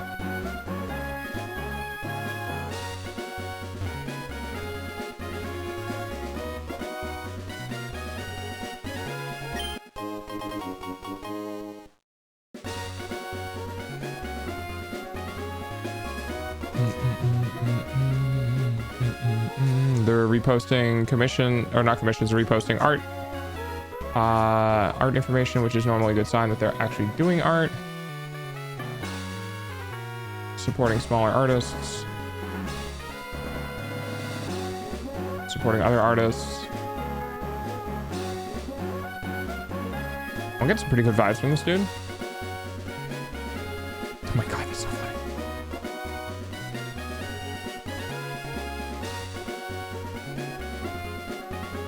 Pretty good vibes. Solid 7 or 8 out of 10. Kind of won me over a little bit. Let's do 7.5 out of 10 vibes.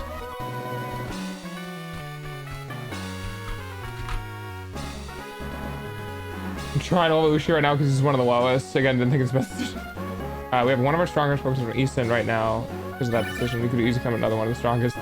You could become so strong.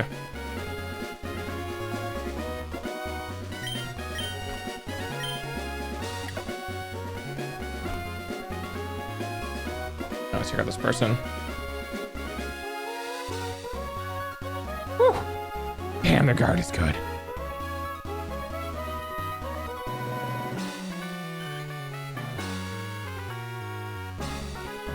It's similar to Buff Hop.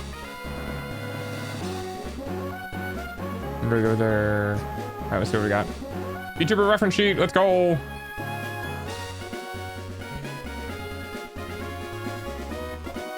Heart emojis, happy stuff. One front, full body splash art, one back. Wait, that's what it includes? That's pretty good. They seem active and wanting to know more about the client stuff. Excuse me, request. I will message you with the details. Permission to travel boards, gonna track the progress. That's good. They seem very personable. Detail, mail, very open to things. Compressors in USD. Refer to quest change and anything in the sketching phase. Very hard to change structure, minor parts color, extra charges will apply. That's fine. Character concept, animated screen.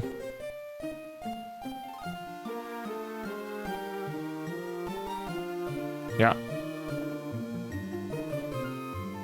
I'm very friendly, willing to brace with edge. Damn. Damn. The vibes go strong. It's almost time for dog's hourly payment using your eyeballs. Vibes goes fucking strong. Let's see what they got in replies. Oh, they're streaming stuff? Okay.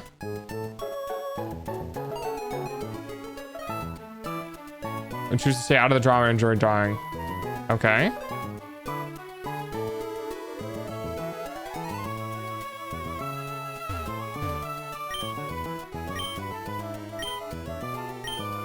I'll have to get a little more involved in their face. You can beat their faces, but yeah. Okay. All right. Solid vibes.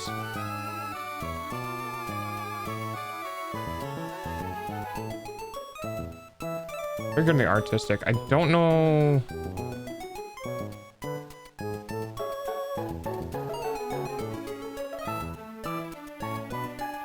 Good vibes. I don't know if, from a business perspective, it makes sense to work with this style, though. Good vibes, though. Real good vibes.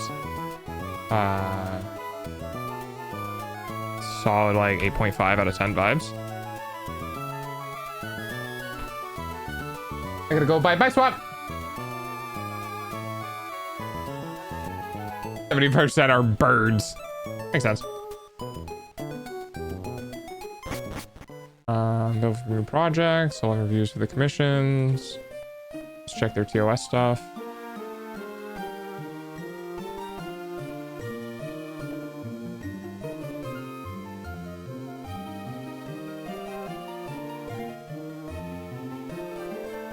Okay.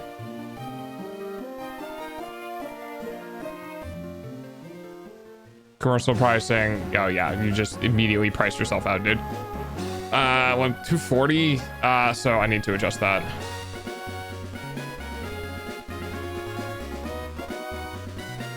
Now that's on everything, which may have just priced you out.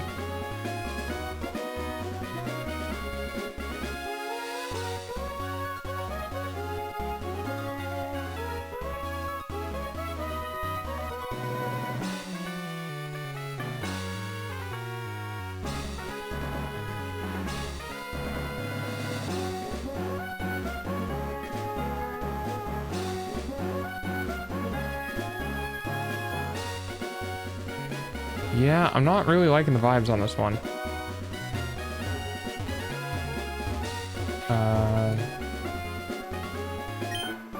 Let me see. Trust my gut.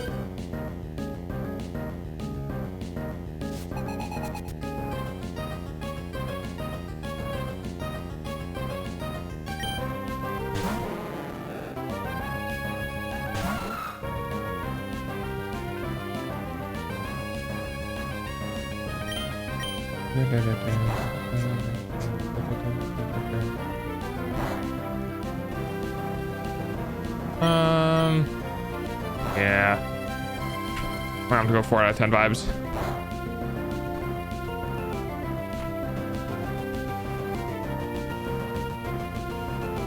Kiss them? Out of the face.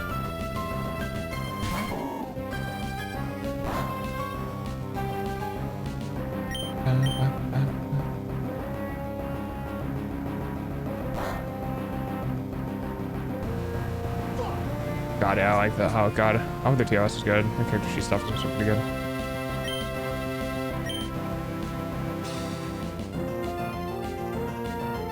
Let's see what we got. Custom character sheets. I suppose this expression can be added. Price will depend on the post and other illustrations. Fair. Project commission.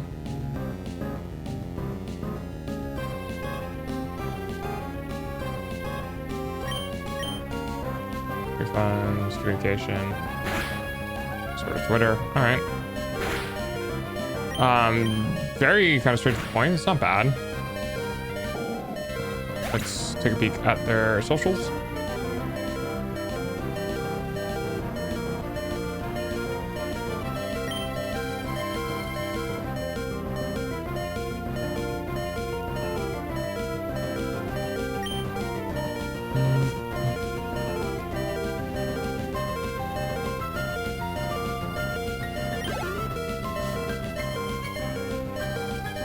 I have no clue what a barboach is, but I'm getting into fancy.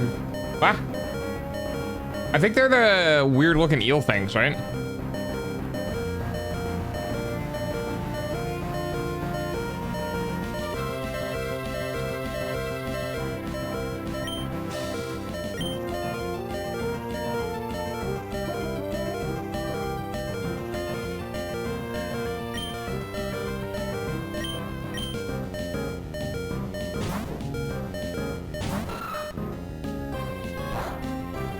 It's not bad. They're kind of 5 out of 10 vibes. Anything worthwhile.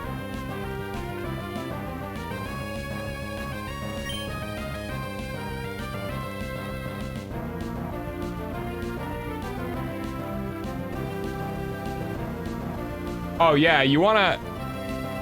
Hera, you available for VC?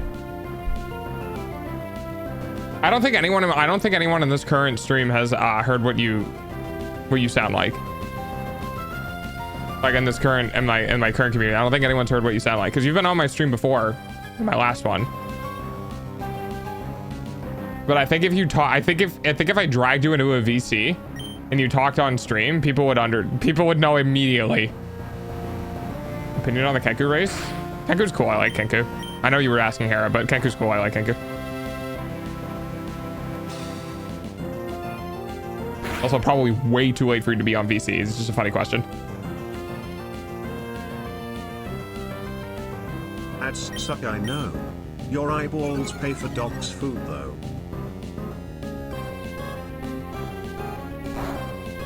Immediately what? Oh, you'll see. Is Hera Bulgarian? Oh god, I don't remember. I kind of remember, but I don't remember. All right, hang on. Let me give you the, let me go into the... Hera, are you in the Discord? Can you post in the main channel, in the general, so I can give you roles? I just don't want to hunt down your username on the sidebar. Because fucking... Discord's role management system is a pain in the ass.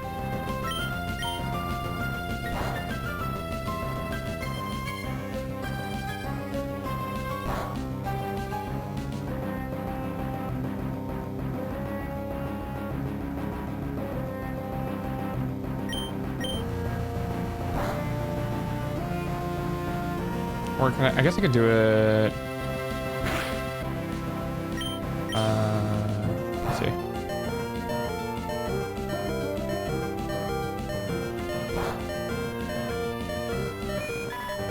Oh, really? Is that?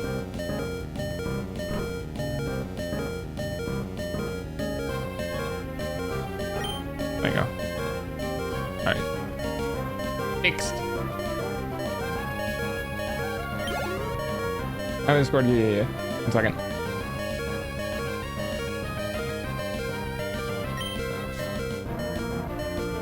All right, I'm in the open VC. You should be able to see it and jump in. You should have access to the collab area now.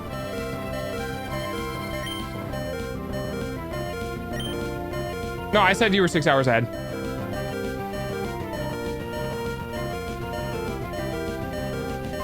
I said it on stream. Or did you? Oh.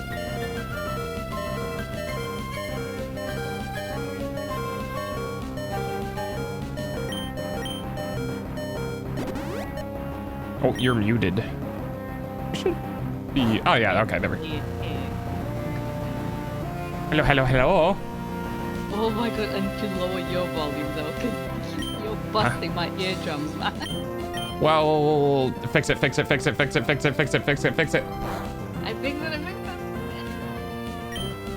Give me a second. You just right click on me.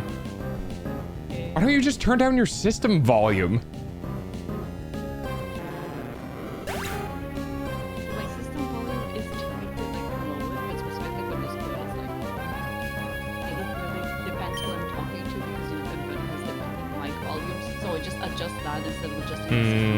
I guess that's true. God knows they won't be equal.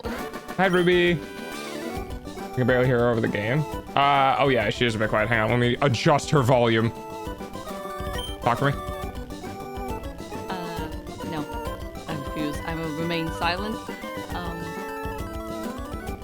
Okay, good enough. Yeah, I have you at 200% volume, and I'm looking at the raw Discord input, and you're barely hitting 10, but it's fine. I cranked you. Yeah, keep in mind this microphone overall is like a lot lower than my usual ones. That's fair. Because like with headphones, like before I was with headphones, right? So it was a lot easier to everybody to hear me properly. But since I moved to earbuds, I had to get a separate microphone. Ah, So it's like, yeah. That's fair. We actually might be able to fix it. Because there's one specific thing Windows does that I really genuinely fucking hate. And I tell people about it and they're like, why is it like that? And I'm like, I don't know. But I would probably say a good 6 times out of 10, people's microphone input volumes have been changed by Windows and they can't fix it because it's buried in options. Do you know where like the sound control panel is for like recording sounds and communications and all that? Absolutely unequivocally no. Okay. So, are you on Windows 10 or Windows 11? Windows 10. God thank God. forbid I reach Windows 11. I know. Okay. You know the little speaker icon at the bottom right-hand corner in the tray? Yeah, I get you. Yeah, go click on Sound that. settings? Yep. And then you'll see sound control panel if you scroll down, or if it's big, it'll be on the right-hand side. On the right-hand side or on the left? On the right. If you make the window big, you'll have a bunch of options that pop up on the right-hand side if it, Sound they're not there. control. No, I get you. Okay. Okay, when you're in sound control panel, go to the recording tab and see if you can find your mic. Let me just pick a random one of these mics. I don't know, that one. Okay. Right click on it and go to properties. And then go to the levels tab. Okay. In the levels tab, is that set to 100? It's at 68. That'd be why. Don't let me turn you down. So crank that bitch to 100. I'm afraid not. And let me know when you do. Is it any different now? Holy crap, you are way louder. Yeah. Oh no. You're good. You're where you're supposed to be. Oh, okay. Yeah, you're where you're supposed to be. Exactly 6 out of 10 times people don't know about this because you were at like half of this volume. And then under the advanced tab, unclick exclusive modes. So don't have any of that shit clicked. Under what you said? So next to levels. Advanced. Okay. Yeah, in advanced, unclick those two. Just to see exclusive mode. Don't let anything take exclusive access. What is that exactly? Like, what does that include? Like, exclusive mode in terms of applications? Like, what does that entail? So normally, basically what that means is that an application could request access to unilaterally make changes to the microphone settings that will affect other applications. I don't know why it's on by default, but it could be one of the reasons why the levels of the microphone was down at 68 instead of 100. It would make a lot of sense, like especially with Discord, since we did have a few voice channels that had stuff like priority speaker enabled, which is like, you know, it lowers other people or it increases mild volume and vice versa. So it's like that isn't applied to this. This is like root window setting stuff. Discord, like so some softwares will do voice changing stuff, but they do it in the software level where they only change it internally in their code. And then other programs get lazy with their developers and they'll just go, well, we'll just change it on a system level because it's easier because we can just access the API and say do it there rather than writing it ourselves. And you don't want programs to do that because you could run into the situation where a program goes, well, your mic is too loud, we don't think it should be that loud, so let's make it quieter. But instead of making it quieter in the software, it makes it quieter system wide. It'd be like if you went onto a like meeting on Chrome, right, and it turned you down, and then you went into Discord and you're still turned down in Discord. So you don't really want applications to be able to do that because it fucks with everything on the system when you let an application do that. Oh, I get you. I actually didn't know that. Thank you. Yeah. I was wondering, oh my god, the moment I get into VC next time, I'm gonna bust people's eardrums Yeah, because you everybody are. has me cranked up to 200. So it's You're welcome. Basically every now and then if people say you're quiet or whatever, just this is normally where you go, just go into here, go to the thing, find the thing and put it back to 100. I've noticed I've only had to do it once and then it normally sticks, especially if you turn off the exclusive stuff. However, there is one program that continues to ignore those settings and it's TeamViewer.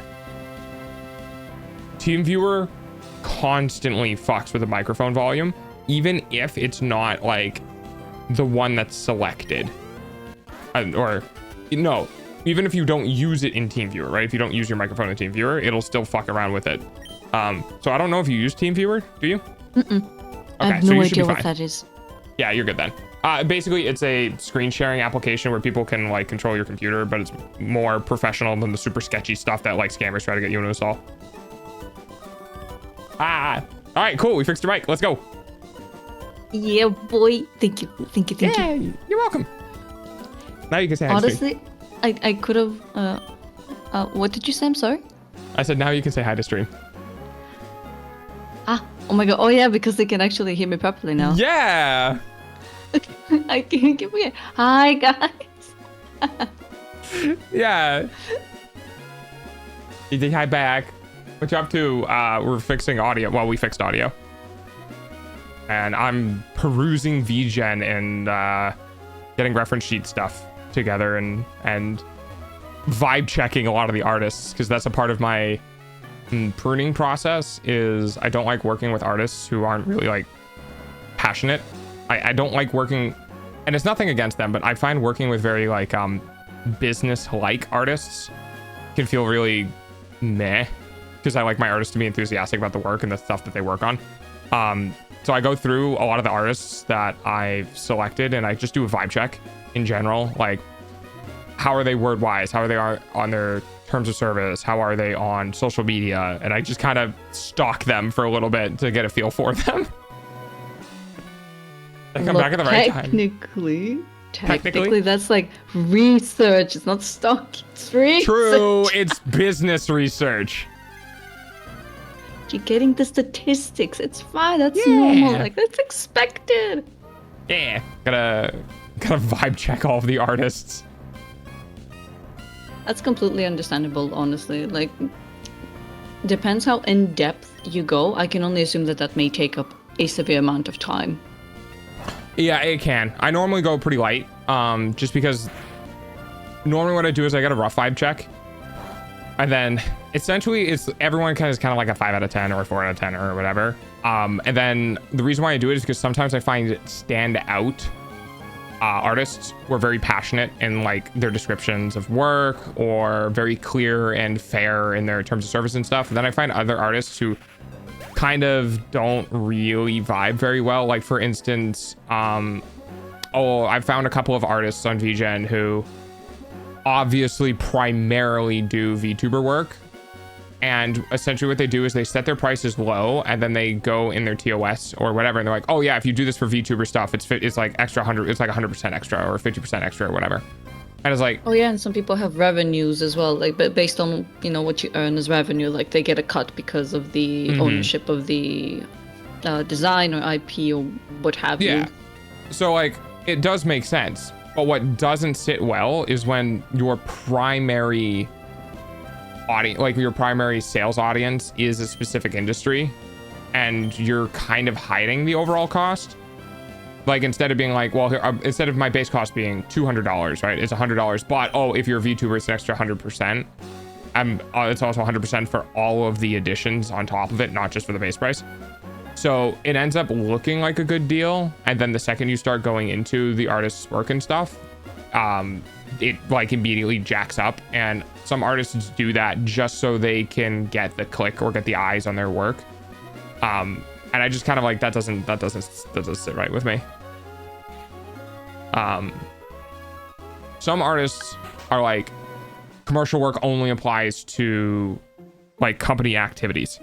Like, this is going to be used in some sort of materialistic creation of things like keychains or anything that's the art is being sold for, rather than being used to do something else. And those are normally the artists that I prefer to go with, because they're more expensive on what they are, but at least they're upfront about their costs. That's like the vibe. That's part of the vibe check. And someone got knocked down a score because it looked like they were trying to hide their costs, and I was like, that's not cool. Don't do that. Well, yeah, that's completely understandable, because like, you want to know what you're getting into. Like, if you go into something, then suddenly the tables have turned. Yeah, no. That's, yeah, exactly. That doesn't sit right with me as well. Exactly. So what were you referring before when you said that the moment they hear me, they're going to know immediately something? Like, what's that something? Yeah, because you said, oh, I fancy that XYZ. And then Cryptic was like, who uses the word fancy? I fancy that or something like that. And I was like, oh, if I get a hair on VC, you'll figure it out real fast. Oh, I fucking... So yeah. I figured it would be kind of funny to put you in the spot. Because I remember the first time we ever got into... Oh my god, how many years ago was that? I remember what happened. You were in a voice chat with like 4 other girls or something like that. And they were streaming.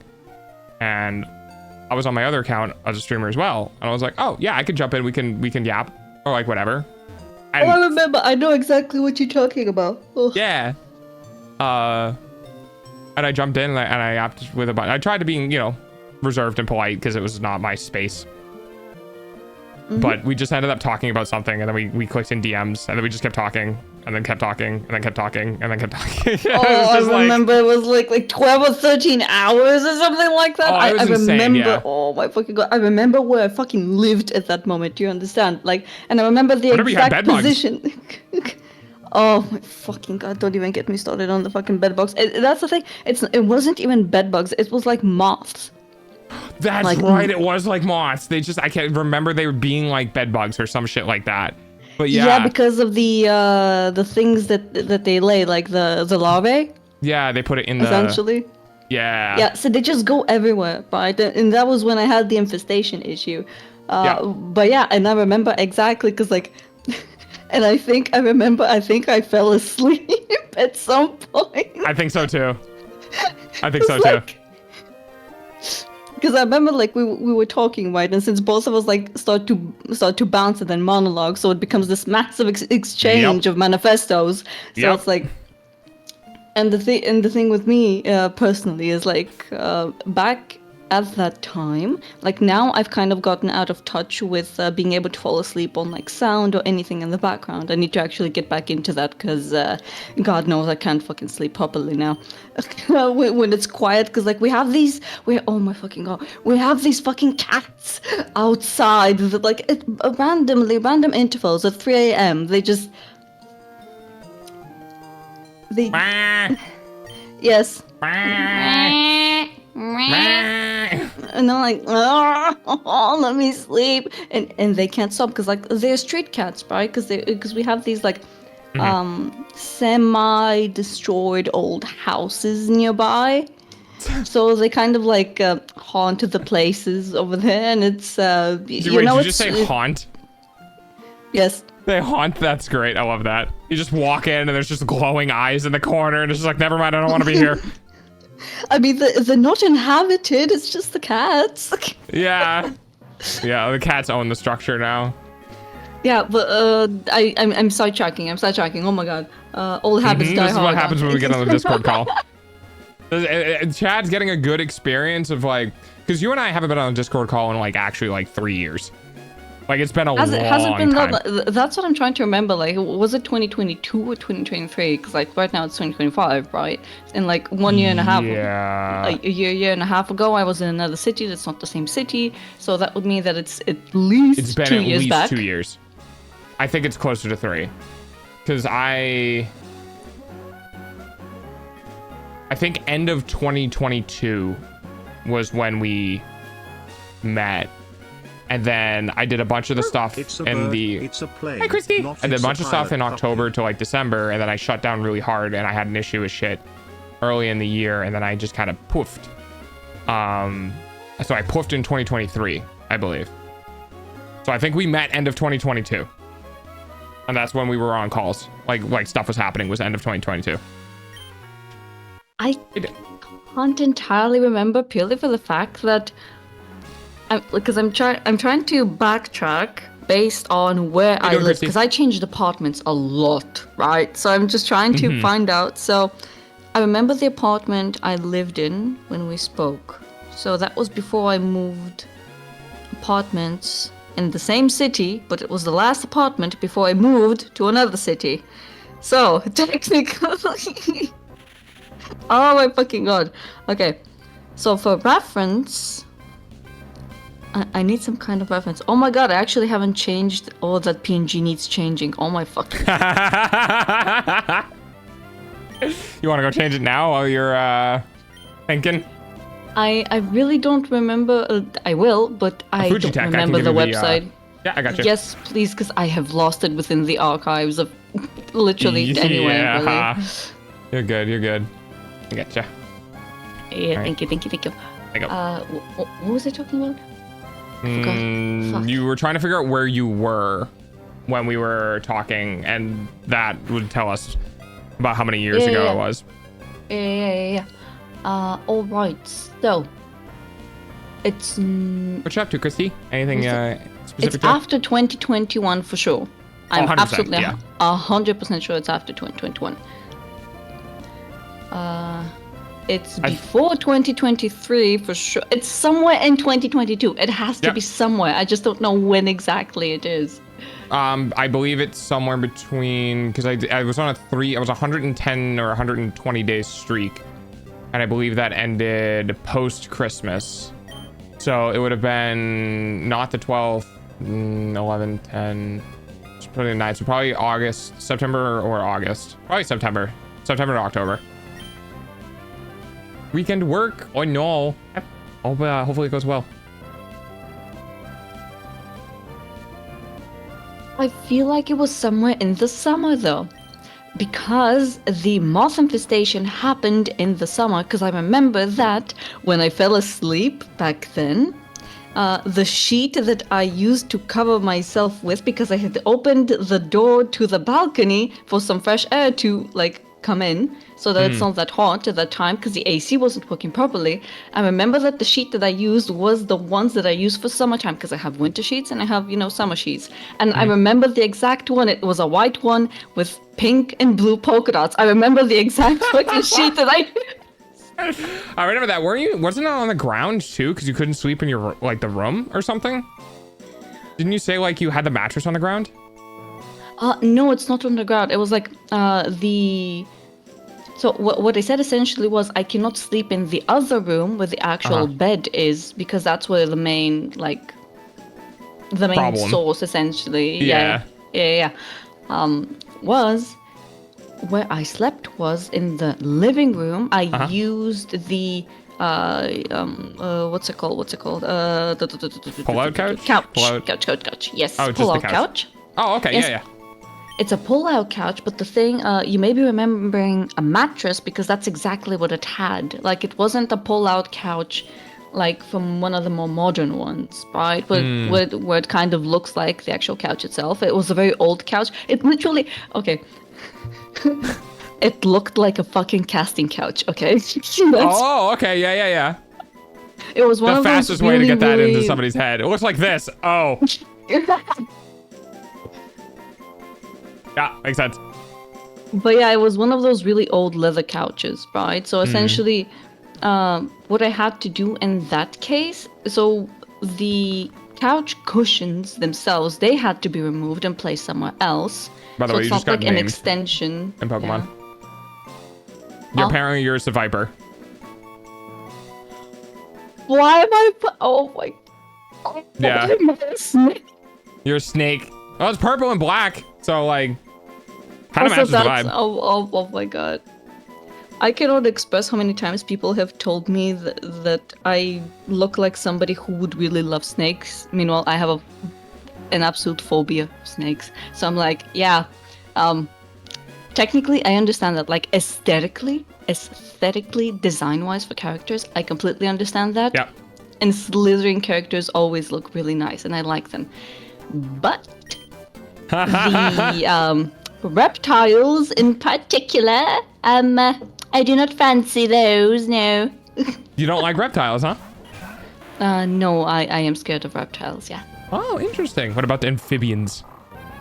What were amphibians? Froggos and stuff.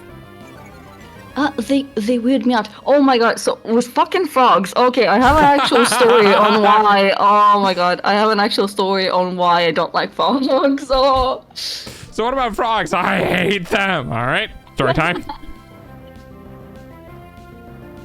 So with frogs, there was like this little thing that happened with me when I was little. You could say that I had a little princess and a frog moment when I was little. Oh no. It's exactly what it sounds like. So we were camping next to so in the city that I used to live in, like that I grew up in, right? We were like right next to the Danube River, essentially, and that's where we would usually go. No, Cryptic, I did not swallow a frog. Thank fucking God. Hey, Prana. Thank fucking God I did not do that. Swallow a frog. Oh no. I cannot even fathom, like, I cannot even imagine even eating frog's legs, even as a cooked thing. That's just. But anywho, so we were camping out next to the Danube River, and that's usually like, it's usually used for a beach and stuff, but when you start to go like more up the river, you start to get into the foresty areas. So it's like, it's a lot more suitable for camping. And since it's right next to the river during summertime, you know, it's a lot more chilly out, like outside. However, there are also frogs. Lovely, lovely little frogs, because, you know, it's moisture. It's right next to the water. Yes, and silly little me, I was taking a small soothing nap inside the tent.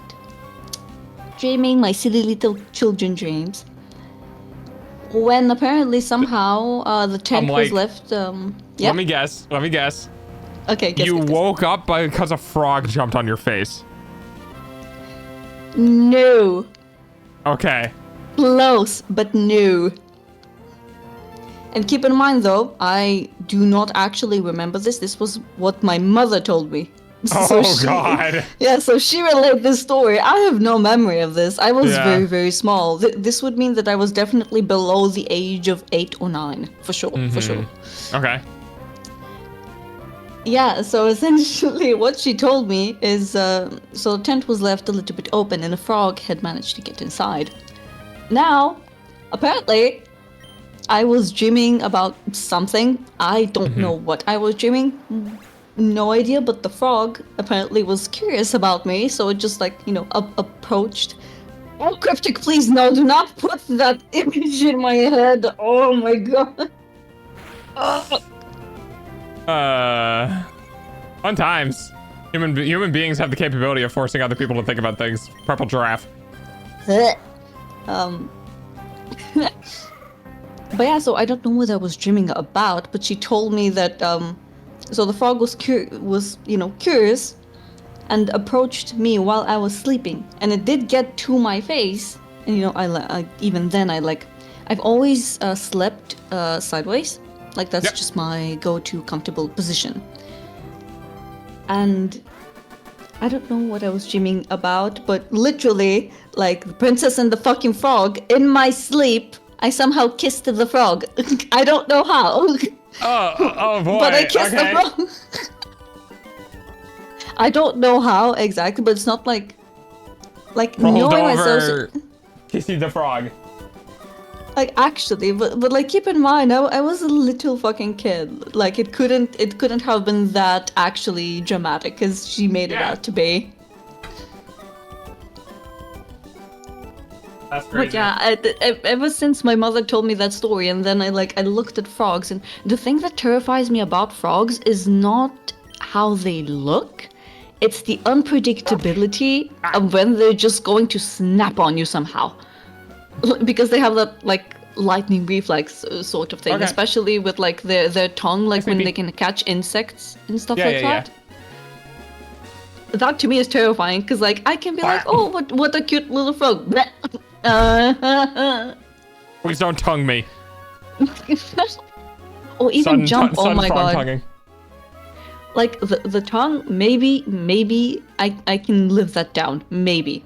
But if they jump, oh no, if they jump, I am going to backsmack that frog into oblivion somewhere on the fucking wall as a reflex. Oh my God. Oh, that's so funny to me. Oh, I'm glad my misfortune brings you joy, my lord. Please. No, it's the mental image It's the mental image of like a frog trying to jump at you and then you just backhanding it. I actually have a clip. I have a clip of me playing Black Myth Wukong, which is very similar to the thing that I'm thinking about, because I went to hit one of the like super low level easy enemies, and I hit it with the back end of the staff, and it just literally existed on my screen, and then 3 frames went by and it no longer existed on my screen as it got shot to the left, and I'm kind of just picturing that. Please tell me you have a clip of that. Oh, I'm curious. Yeah, it's in my features. I think should check my if you're on the desktop, scroll down and check featured clips. It should say Backhand of God. That's the actual clip. God damn it. Features? Yeah, feature clips.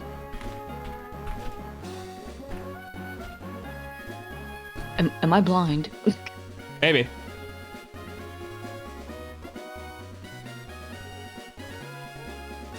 I can see the rat. Nope, I cannot see a clips overall channel. See if I can find it. Hang on. Also, I found a place. I found a website that apparently copied my well, not copied, but pulled all my clips, and they'll use them for voice training, for AI voice training. And I found a website that I could have myself type something in and it would generate my voice saying something. Very weird experience. I can absolutely understand that, because like I think at some point wasn't there something with voice actors at some point that got the exact same thing happened to them, but like systematically? Pretty much. Like back when people were like extremely going hard with AI in terms of voice. Like right now it's kind of subsided, I feel like, but like before, when it was at the boom of its development. Yeah, the voice actors were having issues with, I mean, it's still kind of even to this day. I have to do the edited version of it. Even to this day, voice actors are still having issues with like budget or hyper restrictive budget games just being like, well, we could just use an AI to do like the announcer voice or whatever. Yeah, I can see that, honestly. And I can assume, like, I do wonder what's the... Since I'm not exactly in that industry, right? Like I'm not intimately familiar. Like with artwork, I'm intimately familiar with how things are because, well, that's what you do. Ta-da! Yeah. Yeah. Jazz hands. Hey. But with voice acting, I have absolutely no clue what's the general status of the industry right now. I can only assume based on it's like... not good. It's not good for a couple of reasons. It's not good for AI in general, where AI has just made things more instead of companies using it to benefit and make more, they're using it to cut costs. So there's a lot of things where, like, for example, if you have a flat monotone character and that's why they are by design, they're like, well, we could probably just use AI for their dialogue because that's why they are by design. Or companies, you know, training off of other voice actors and their work and not compensating in any way because AI doesn't really have a very restrictive copyright law against it.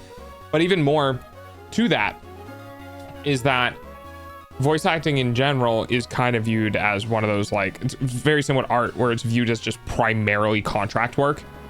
Like, very rarely is anyone going to get hired as a voice actor. You're just going to get contracted out. And the contracts are really egregiously bad because the industry as a whole is like, well, we can just find somebody else. And so that's why there's that Voice Actor Guild of America or whatever it's called, where basically once you become semi-popular, like if you have enough projects under your belt, you mainly get in with this voice acting guild and essentially they give you work. Because if everyone that's a voice actor doesn't work on contract anymore, and they have to go through the company, they can negotiate rates, right? So the biggest problem is that voice actors are kind of their own worst enemies, because it's a race to the bottom, right? It's who can work even cheaper. So by doing that, you end up having a situation where if everyone's a freelancer, then the person who's pretty good, only charging $5 per line, is going to get picked over someone who's really, really, really, really good, but they charge like $100 per line. So the voice actors, guild is essentially a thing where everyone gets together and is like, let's not fight each other in the rat race at the bottom. Let's all just charge the same amount and take in as many people as we can off of the freelance work streets, so that companies can't circumvent us and our costs to just get cheaper people. And that's where a lot of the whole like strikes were coming from, where like that guild was basically saying, we're not going to work for you unless you have AI protocols and rules and shit in place for our own protection. And the industry kind of went like for probably like 6 months to a year was pretty stagnant.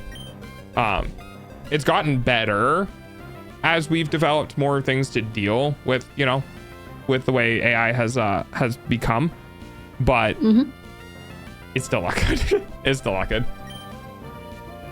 Yeah, I can assume. Like, I remember, like, back when, AI first became a thing, and especially that specific peak with, what was the name? Oh, one of them was Midjourney. The other one, I don't remember the name of the other one. Oh, the generative AI stuff, generative art AI. Yes. Oh my God. When that became too, like, accessible. Yes, too accessible and excessive, essentially. Oh, yeah. So one led to the other, and it was like, it was such a clusterfuck. Oh my it's God. still bad. Yeah. The Yeah, amount of I've like seen- porn oh my- models and stuff where it's just like, yeah, you can Mhm. just generate free, like, a hentai or whatever. And then I'm exposing myself a little bit here, but that's fine. And then if you go on like, if you go on any, 18 plus like image boards, whether that's Reddit or whatever, right? They just get swamped with the generative AI stuff, right? They just get swamped with it. So you can't even enjoy anything anymore in art unless you know the artists and their work, because if you get random content, Twitter or Reddit or fucking Tumblr or whatever is being used nowadays, everything has an asterisk of like, I don't know who this is, so it could be AI. I don't know who this is, so it could be AI. I don't know who and dude, it's gotten so bad where like people would generate AI and then they would trace the AI. Oh no. Oh yeah. And that's what they were doing to trick people about the whole show work in progress. So because one of the iPad Procreate or something, one of the very famous iPad apps has a like sketch layer or a reference layer that you can disable in the progress capture, where you like, if you do all of your work or whatever and then you want to transform it into like a file where it's like, here's how like, here's my design, here's my work in progress stuff. It can disable one of the layers because like, if you want a reference sheet so you can see things but you don't want it cluttering up the recording, you can put it on that layer. And that's where people were putting the AI art, is they were putting the AI art on that layer, blowing it up to the size or whatever, and then recording and then tracing over the AI art in the recording and be like, see guys, look, I'm actually like, I'm a real artist, I'm doing real things. It's fun. Pisses me off to know. Like, oh my God. I had no idea people do that. Honestly, I had no idea, because like, to me, what I've observed since like I've been on a hiatus for a long time, because I want to make sure I don't overwhelm myself. I just want to focus on one thing at a time, right? And since I'm starting, the new position I started in, which is like, so the new position in which I started, which is like a technical support engineer, as somebody who is not technical, even in the slightest. I got there. I wanted to, I'm actually, based on what I've been told, I'm actually doing pretty good and better than most people, which is like, yippee! Yeah, so that's going, like, I don't want to jinx myself, of course, but like, so far that's going well. Had a few Employee of the Month things let's happen. go. So, like, yeah, boy. Hell yeah. That's because I have the soft skills.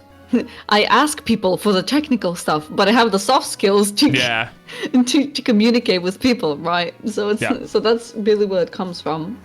Like I'm by no means playing into the technical aspect. Like don't get me wrong. Like I understand the things, I understand what I need to do and all that, and how to think and troubleshoot. But like when it comes down to the bare fucking bones, I'm a soft skills type of person. I'm not that technical as much as I'm soft skills. Anywho, I'm sidetracking again. Oh my god. So anyway, so basically I try to focus on.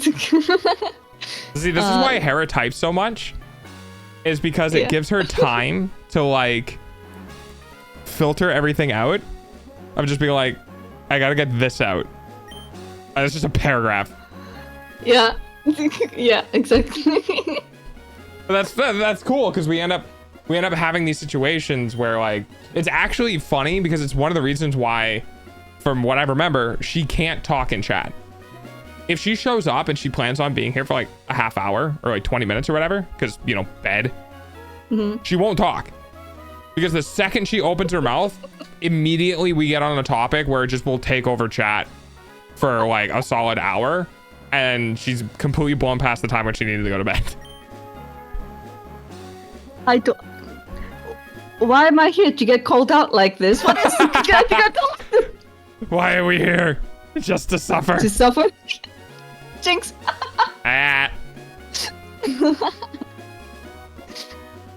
Anyway, I pulled you off of your distraction. What were we talking about? Oh no. Oh no, I forgot now. Art, oh, no. soft skills. Yes. So okay. I remember. Right. Alright, so essentially, what okay, so I'm in this dilemma. I don't remember my main point. I just remember where I was in the storyline. Fair enough. Maybe we'll get there. So it's like, because I didn't want to overwhelm my brain with a lot of new information, since I have like, you know, art coursework that I have to do as well, right? So I'm like, okay, I'm just gonna be on I remember my initial point. Okay. Anyway, You got this.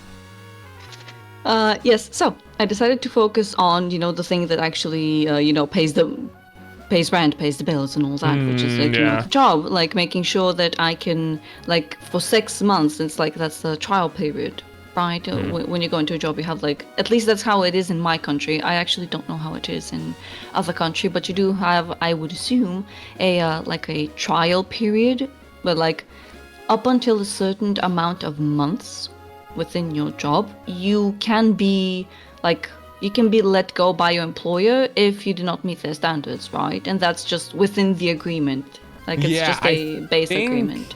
I don't think the United States has that. I think Canada does, though. Because I've heard of that before, and I've definitely heard of Canadian employees being like, it's on both ends. I think it's 2 weeks, or no, 2 months. It's on both ends, where you as a like employee can just walk away without having to give any notification or anything, or like whatever. You can just walk away from a job if it's not working out. But so can't your employer, where if they don't think you're up to snuff or you're up to the task, they can just let you go. In the United States, you can't do that. In the United States, like, from what I remember, when you hire someone, they are hired, and if you want to let them go or you want to fire them, essentially, you have to give a reason for it that falls under the government regulations of like valid, you know, release or something like that. But yeah, so I don't think in the United States, but clearly in your country you have a trial period where that can't happen. Yeah. Yes, and it's not exactly precisely in that sense. Like, it's more so. How should I explain it easiest? So essentially, it really depends on the type of job. Like, usually every job has this baseline of 6 months of a trial period. Okay. Now, it depends whether your contract is in your favor, your employer's favor, or both sides. If it's both sides, that's usually great. That's lovely. But on average,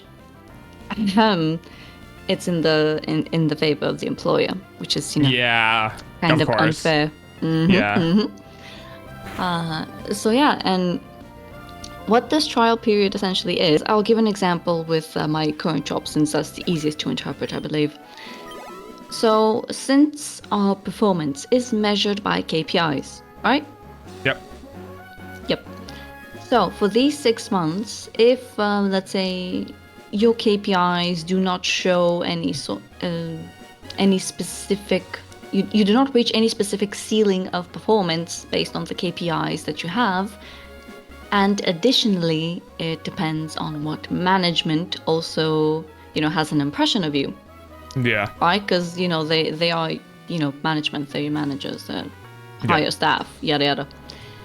Yeah, so essentially, if you do not meet those expected standards or quotas, if you will, essentially what the employer can do is they can tell you, hey, you didn't do this, I'm letting you go. Like, this is within the agreement, yada yada, all good. Yeah. No issues, you cannot really refute that. Yeah, which is why, like, everybody, because, like, this, to an extent, it's good that it's 6 months. Have a good sleep. No, what am I talking about? That's absolute fucking bullshit. It can be up until 6 months. So like 6 months is the max. They can release you on month 1 if they want. Yeah, so basically it's bad because they have it an even longer period of time where they can just like, we're hiring you but not really hiring you, so you get 6 months out and you're done the day before the 6 month period ends. They're like, okay, we're letting you go. Like, yeah, okay. because that's the thing, because like technically you do sign a contract that you are employed. However, the contract becomes, oh my god, yawning. Yawn. Sorry. Sorry. The contract becomes permanent after the 6 months. That's when you're actually, by documents, something changes apparently, but potentially within the clauses of the Constitution, I would assume, like how the contract is treated essentially. Because otherwise you don't really have a difference. Like your insurance, like everything that needs to be paid by the employer is paid as normal. But your contract is you're just on a trial period. It's a little bit hard to explain as a concept since you don't have the same thing like in your country precisely. But that's generally what it's like. So essentially you have this sort of new, as an employee, you have this anxiety for 6 months. Because you don't know if they're going to let you go or not. Yeah, exactly. And which is exactly why I was like, I need to focus on this job to make sure that when 6 months pass and because like they can, on this trial period, while I'm on this trial period, they can let me go from today to tomorrow. Yeah. Meanwhile, once I upgrade the contract, it's obligatory to have a notice, which means that I will have at least 1 month of a guaranteed still employment until I can find another job, right? Yeah.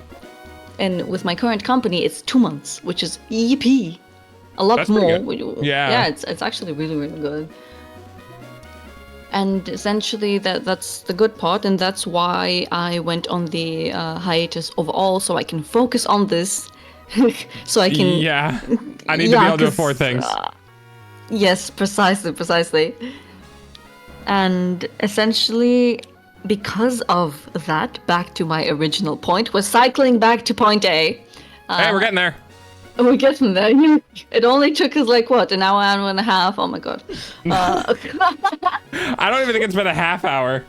Actually, I can check. Hang on. I think I have that plugin on my modded Discord client. 46 minutes. I have no clue. Oh wow, I'm actually I'm actually speaking a bit fast. I'm doing record timing over here. Oh, it's fine. Give me 10 more hours. We'll see where we get there. Yeah, I'm not streaming for that long.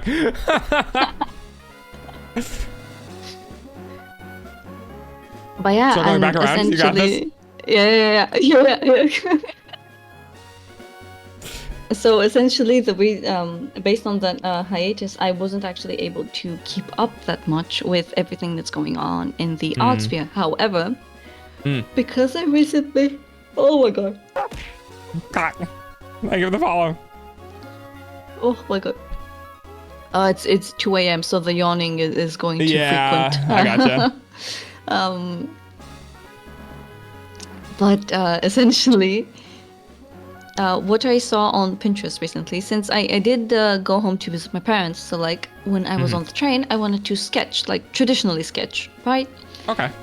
So I was looking for reference pictures, and I opened up Pinterest because that's usually like they have, like for as much dude, as the garbage that Pinterest they and have. AI. Yeah, for as It's much bad. as the garbage that Pinterest usually has with like reposts and all that stuff, when AI began to like, what's the word? I'm also going to use infect because it is like an infection on It Pinterest is in like, particular. yeah, Because it's an like, infection, 100%, yeah. yeah, so before you can kind of differentiate and the algorithm would tailor your timeline, right? Now it does not fucking matter even if you look at IRL photos of people because that's AI as well. Like I can tell what's AI, of course, since I have a trained eye for this, right? That's why I'm an artist and all that. Yep. But like it's really fucking hard when you're looking for authentic photos, and apparently Pinterest thinks that authentic photos is still AI because the algorithm can't make that distinction.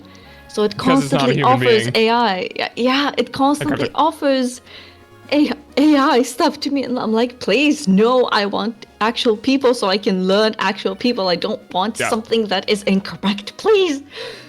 And it's just fucking awful. That's as much as I have noticed recently regarding like the state of AI currently. And that plus some games, when they start to use cinematics or in splash arts or anything like that, like oftentimes I can tell when it's like the original was like it was drafted by an AI, but they used, they An hired a actual person, artist to... to correct it and fix some places, right? So they can like modify and cut costs. I don't essentially. disagree with using AI for what is it? What's the right word for it? It's normally cinematography, framing. Like I don't necessarily disagree with using AI for like framing, where it's just like make this thing and put these things here. And then it's like, okay, yeah, I can work with that. The building goes there, the water goes there, the mountains go there, the trees go there, this can change that path. Because sometimes it is good for busting art block. Like if an artist is having art block and they're just like, I'm not exactly sure how I want to do a piece. Just being like telling an AI, just generate anything that looks roughly like this. And then they pop something out and then they're like, yeah, actually I like that. That looks good. And then they can start drawing it with like having something in mind. I'm totally down with that because basically the artist is still going from a white blank piece of paper to their art, but rather they just use the AI to jumpstart the engine. Fine with that. Shit that really irks me though is like what you said when like a studio generates an AI piece and they're like, just use this and clean up the weird shit. And it's like, oh, so I'm just an editor at this point. I'm a glorified editor. Yep. Oh my god, that actually reminds me of something that I read. So at some point there was like, I don't remember how long ago it was, I really don't, but it was regarding a lot of stories that began to come out about artists losing their jobs to AI, right? And essentially what the story revolved around was actually a very nice story to read, really. Basically this, I believe it was a senior art director, but I could be hella wrong on this. It was a long time ago. But essentially what he described is that at his firm, he worked there, not his as an ownership, but his where he worked. They hired so they let go a lot of actual artists. And they and they hired a lot of AI prompters specifically. I like how you're like prompters because you won't give them the artist term because they're not. Well, for one, they're not. For two, that is the actual name of their position that they were hired I know, for. it's just I type in text, and then there's some people who are like, oh god, they use AI to make the prompts, right? Like they'll go to ChatGPT or something, and they'll be like, hey, I want to do, I'm working with an AI, I need to get it to a prompt to do a thing. Can you like just come up with a really descriptive long prompt that is hyper specific and gets the best performance? And I'm like, yeah, I could do that. And it just shits out like a 400 word long prompt. Yeah, it's great. It's great. I love day and age. I love current day and age. It's fucking fantastic. Absolutely, my dude. So, essentially, what the whole story was the perspective of this person who was tasked with guiding these people on what to actually do. Because he literally said, these were the most incompetent people I have ever worked with. Oh yeah, absolutely. Because like, that's the thing I feel like a lot of corporations don't understand. And it's to an extent, it's understandable that they don't understand, because they think of this as a functioning machine, not as much like then they do not think and do not understand the actual creative sense and process that actually goes into this from the imagination of a human being. Mm-hmm. Like they think of it as a procedural thing with machines that can just be replicated because, oh, this is just a picture, right? Anything can make a picture. Right, yeah. Not exactly, of course, which any artist can say, really. Like, there's a difference, of course, because there's the amount of... Like, that's the thing, because I've heard this debate so many times where it's like, okay, but how can you define if something, like if artwork has a... I'm going to use a paraphrase here, like so in air quotes, soul to it. I feel like you understand what I'm trying to say by saying that 100%. An artwork has soul to it. Mm-hmm. Yeah, because I've seen this debate a lot of the time where it's like people are trying this as a gotcha moment, right? Because oh, but how can you tell if something like has a soul or not? What do you mean? Like artwork isn't something that can have a soul and all that. And it's like, I'm losing IQ the more I listen to this discussion. The best thing that I normally do as somebody who's both in the tech industry and semi in the art is what I try to tell people is that an AI will be able to create quote unquote artwork with soul when you can tell AI the rules of art and it can make something up on its own. You're not allowed to use any data set with actual images. It has to be, it creates images based on the rules, written or otherwise, and parameters that are given to it, because that is when we're going to get to a point where educating an artificial intelligence and then it creates something from nothing. Like it goes, here are the rules, here's how it should work, here's how it should be, here's the prompt I was given, I'm going to make something. But it has to be without any images in the data set. And people are going to be like, well, we can't do that. I was like, well, yeah, no shit. That's the problem. Because anything this AI spits out isn't its own creation. It's an amalgamation of everything it knows smashed into one. But that's not what humans do. Humans make something from literally nothing. Like, yeah, they'll use references. But humans can still draw completely out of their own imagination if they know the rules. Right? The body is this proportioned for humans with this length of arms and these things for face. Like if somebody, it would be really bad, but if somebody got a rule book of how to draw anime figures or human figures or landscape and all they did was read it and wrote notes on it, they could create something from nothing without ever having to look at any image ever. Nay, I can't do that yet. So that's normally where I'm like, yeah, it doesn't have soul until it can create something without any references. And then even then it's still kind of like wonky. But at least then it's not...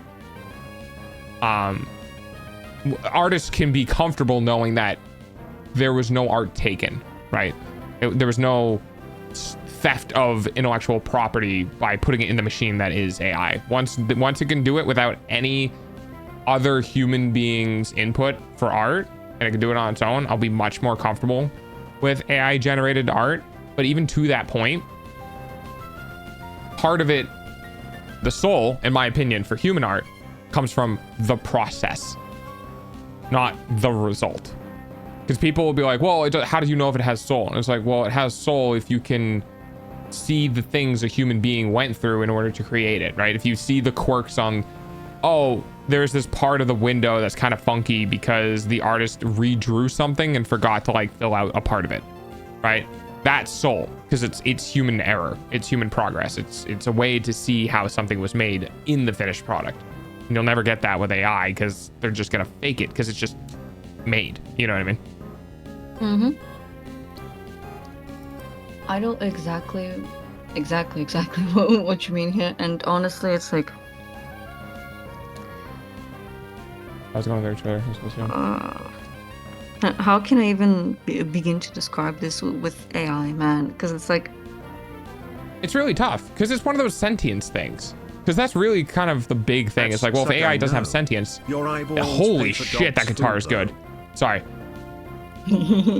Someone actually drew an anime character with a really well done guitar. To the point where me and my ass, as a guitarist, looked at that and went, holy crap. Hang on, I'll share this with you. Yes, please. Here, paste, send. That's a 3 megabyte image. Let me grab the actual Twitter link. Let's see. I think the little PNG should have changed. It did. It did. Yippee! You're now in a chair. Yes. There you go.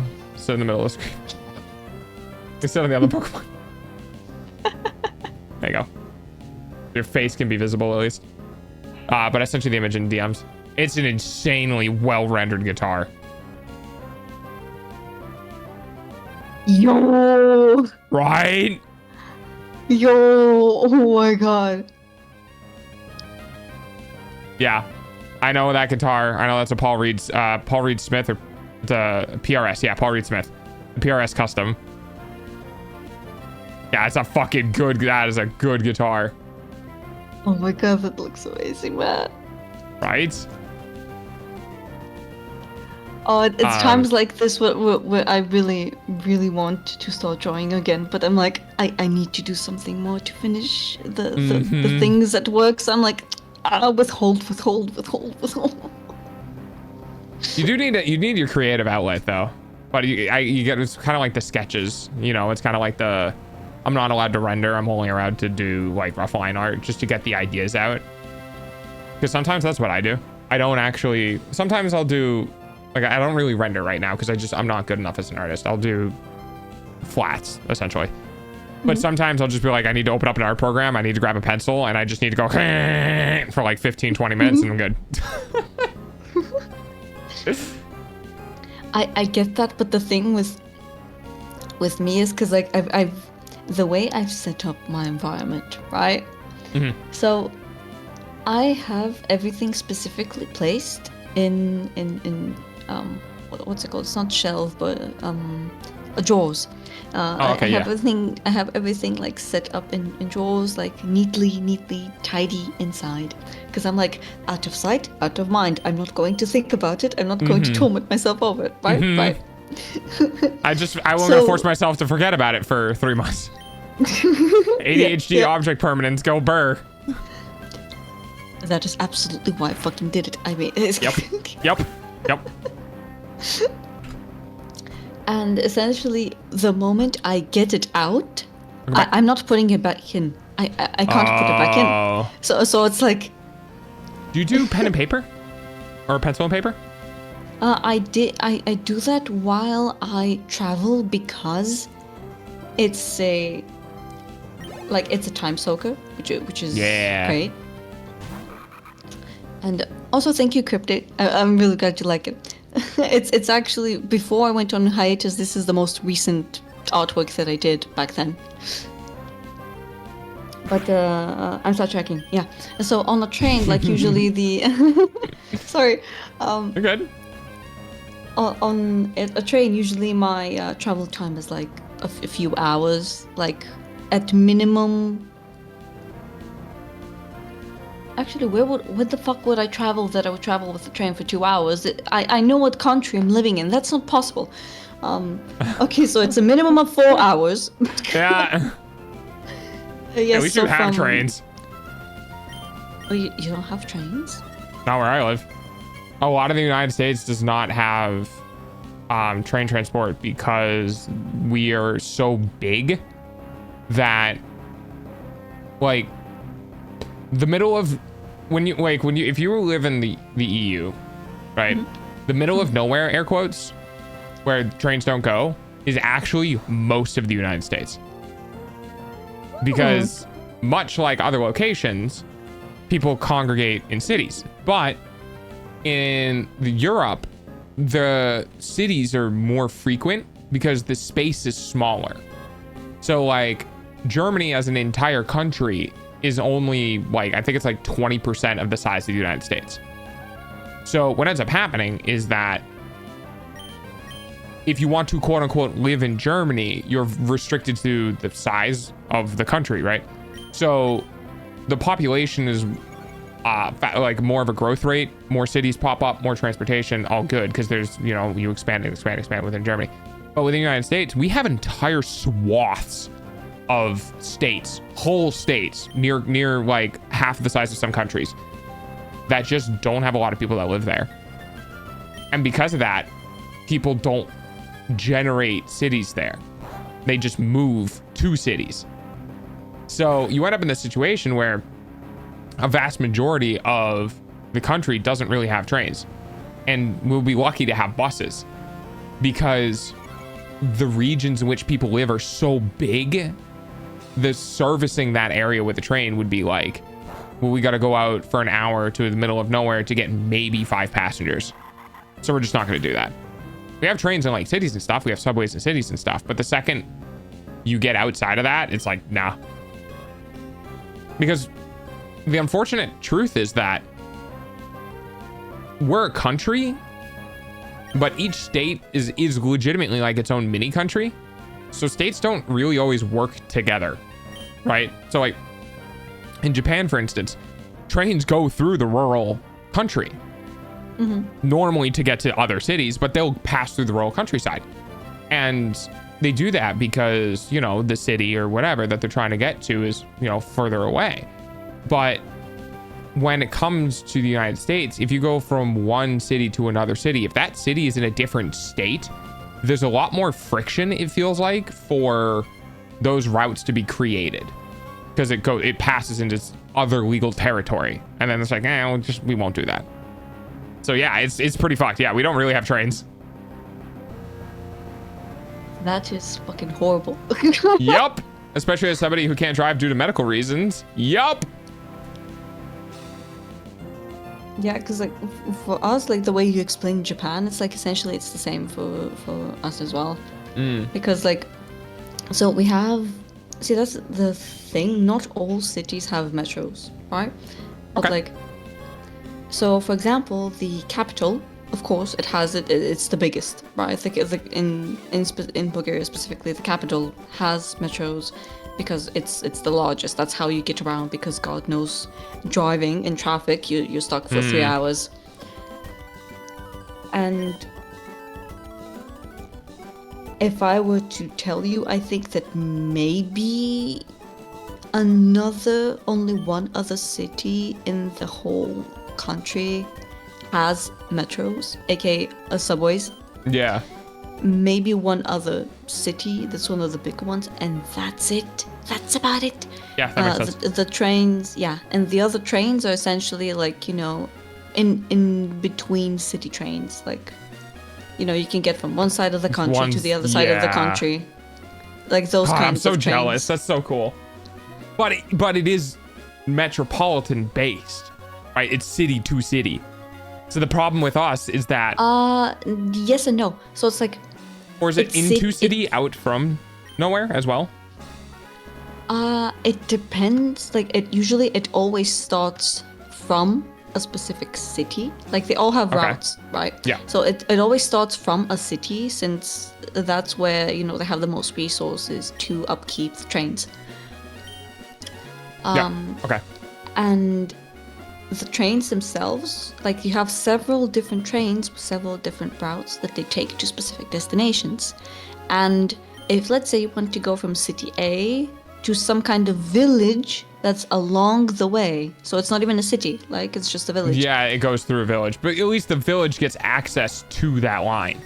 Oh yes, absolutely. That's the biggest benefit of trains here, that they, on their pathing to other cities, they pass by several villages, or at least minimal, like it's not even cities, Yeah. it's towns at that point. Yeah. It's like through towns and villages. It's either that, and we also have buses that do the same thing. So let's say somebody doesn't want, you know, because a train is slower but cheaper, Yeah. right?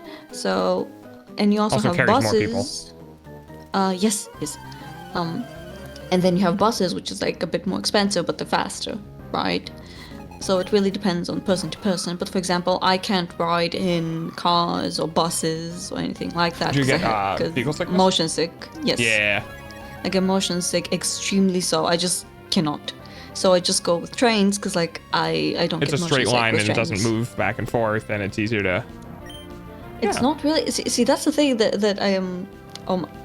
The moment I start talking about this is the moment I just subconsciously realize that I'm going to sidetrack immediately. So I'm going to stop myself in time. Okay, fair. But What happens when you talk to somebody else with ADHD? Oh, this seems like an interesting topic. Let's talk about this. for me, it's actually ADD. Like I don't have the hyperactivity. I go both. I think I'm the was it the You mixed one? Combined ADHD. Yeah, combined. Yeah, that's what it's called. Even though, like, based on what I was last told, which is what it wasn't last year. Maybe it was 2023 when I spoke with a therapist, but I was told that by new medical definitions, because they do have like these medical. God, it changes like every 3 years. Yeah, exactly, and it was so fucking stupid. I cannot even express how fucking stupid this change was. So, ADD. So it's normal when you have like ADD, and then you have ADHD, and then you have combined ADHD. Right? ADD, ADHD. If you have both traits of hyperactive and non-hyperactive. Yeah. Yeah, and so the new definitions are that you have, fuck's sake, you have inattentive, and Yep. hear me out, you have inattentive ADHD, and you have hyperactive ADHD, which is like hyperactive, which is like, So And is you're the telling me- inattentive ADHD what ADD used to be? Yes. Gotcha. Inattentive ADHD is ADD, which doesn't make fucking sense, because why do you have hyperactivity and the fucking abbreviation if it's It unattentive? sounds like a politically. Yeah, it sounds like one of those things where like. It sounds like they're almost bending a knee because everyone's just using ADHD, right? It sounds like not a colloquialism, but like people are using the abbreviation as the name of it. You know what I mean? Where they disregard the abbreviation. They're just like, well, you're like this, so you have ADHD. It's like, okay, I do have ADHD, but I have inattentive ADHD. And then it should just be attentive ADHD and inattentive ADHD. I hate that it's like one is inattentive and the other one is hyperactive. It's like, what? Yeah, exactly. That's what doesn't make sense to me, because like, Or just do ADHD 1 and ADHD 2, just like you did bipolar 1 and bipolar 2. and diabetes type 1 and type 1 2. and type 2. What? Oh, this makes me so much more upset. I hate this. You're welcome. Yeah, thanks. I hate this. I hate this because we have a precedent for not doing this. What can I say except you're welcome. Yeah. ADHD 1 and ADHD 2? If they made a sequel. Good old ADHD 2, the ADHD inning. Because ADHD 1 could just be inattentive and ADHD 2 could be hyperattentive. Or hyperactive, rather. And I actually think ADHD as a terminology feels out of date. I called it something else. What do they call it? I called it AMD, or attention management disorder, where it's That's like something of first. I haven't heard about that one. well, that's what I wanted to call ADHD, because I think ADHD's like abbreviation is kind of fucky, because there's the like people with ADHD have a difficulty managing their attentiveness, and they can either do it in a hyperactive or non-hyperactive way. So like for me in my brain, I was like, why don't we just rename it to like attention management disorder, where there's an actual issue of managing attention in some way, and like not, and then you can have like attention management disorder type 1 and attention management disorder type 2, and then type 1 would end up being the inattentive or easily distractible but not hyper form, and then the other one would be the hyperformer, it's just like constantly bouncing off the walls or whatever. I'm just like, why have we stuck with this? Because it's not a deficit. It's not attention deficit disorder. So I don't have what happens when I hyperfixate on something for 14 hours? Does my attention have deficit then? No. No, I get what you mean. I think that potentially, this is me speculating, by the way. I think that potentially the reason the naming convention was made like that is essentially because with psychology, since, you know, that's what it's based on. Yeah. For psychology, I don't know how it is with medicine, but for psychology specifically, like historically speaking, everything had its own school of science dedicated to it. So essentially, so just like how you had philosophy, like, you know, every single philosopher has its own school, the same thing happened with psychology. Like if somebody, you know, I take this with a grain of salt, of course. It's been a while since I've said this, but if somebody actually, you know, knows better, wants to look that up, by all means, go ahead, correct me. I'm open to that. But essentially why I'm thinking the naming convention is like that is because medicinal science and psychological science have pretty much almost no touch with each other. Essentially, they're so detached from each other as sciences that to that extent they have different naming conventions. Because like you have like every single thing in medicine is usually type 1, type 2, type this, type A or type B or type something. Okay, yeah.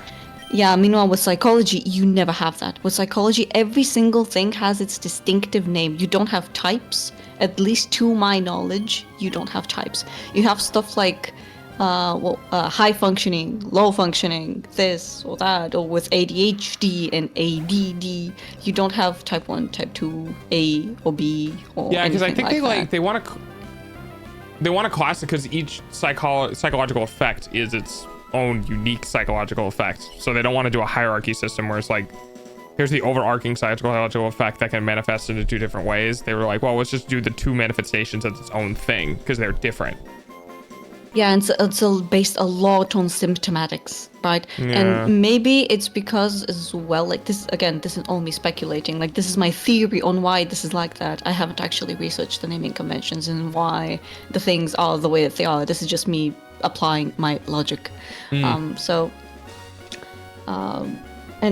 this applies to everything I've said up until now. Like this isn't me having researched why this is whether this is a thing. This is me applying logic and knowledge that I have and just first before that applying common sense to it, right?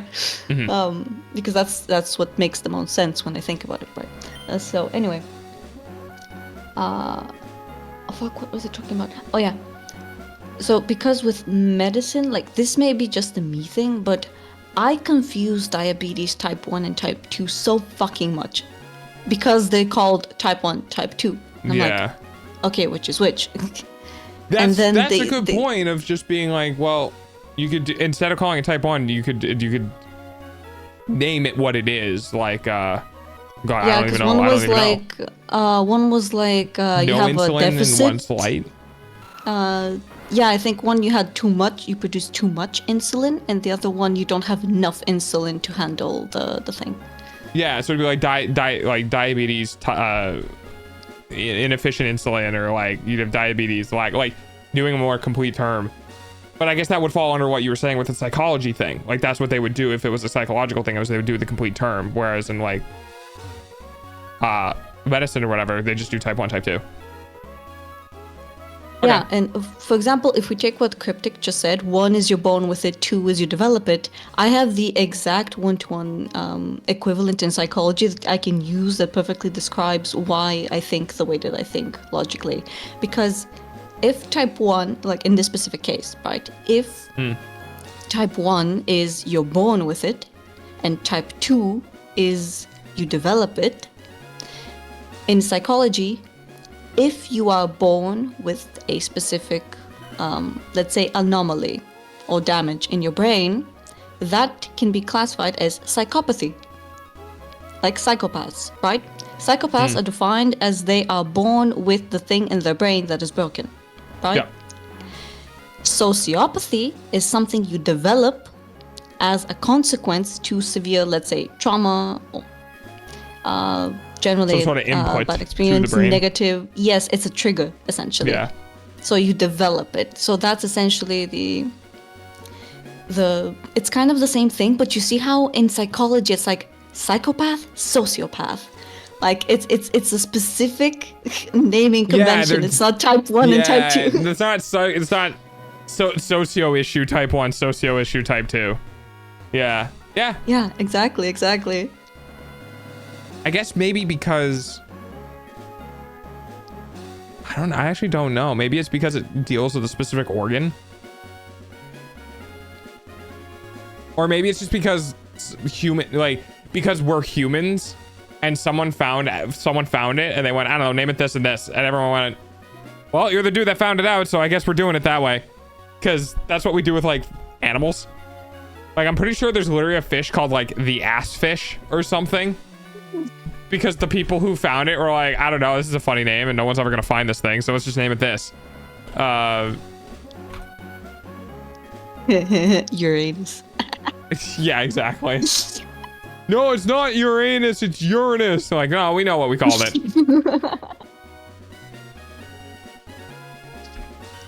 What is it? Yeah, and you also, like, the different things, like, again, I could be wrong here, but, like, last I remember, in psychology, we do not have stages.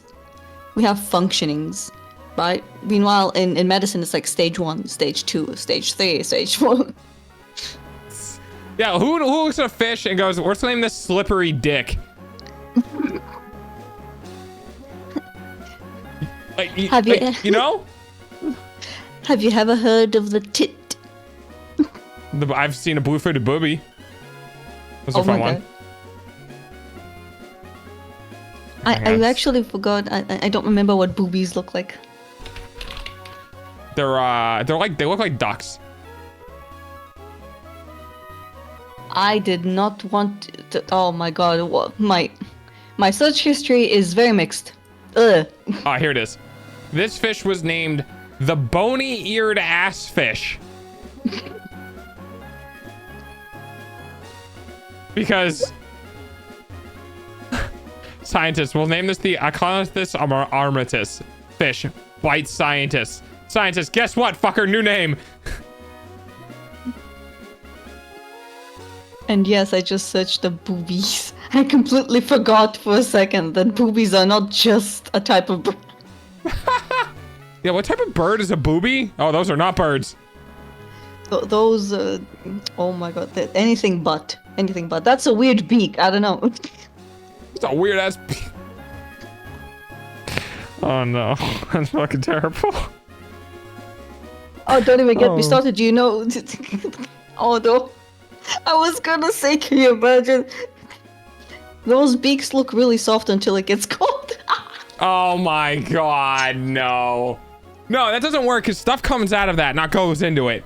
If things are going into that beak, there might be a problem or this is fantasy. Oh no, oh god. Is this a dream or is this a nightmare?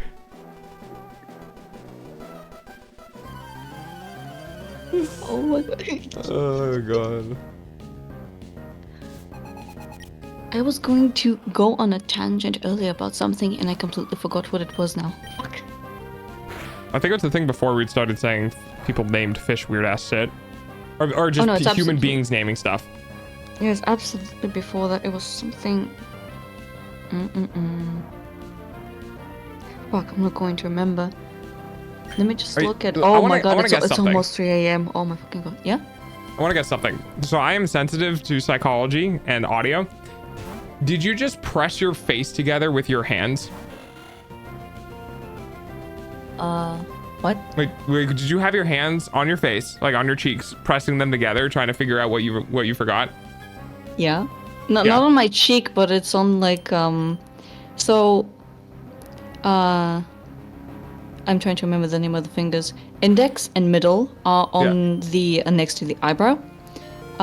Ring finger is below my tear duct, like Oh, below yeah, the okay, I eye see. a little bit. Yeah. And the pinky finger is on the right nostril, while the thumb is holding below the chin. Yeah. Okay. Because the way it sounded like there was a pressure on your mouth while you were talking.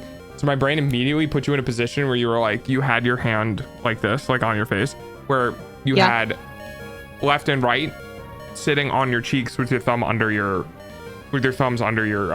chin, supporting it, trying to remember what you were doing. That's what immediately. Just one hand because I'm in a dreadful sitting position. So it's just one hand. Ah.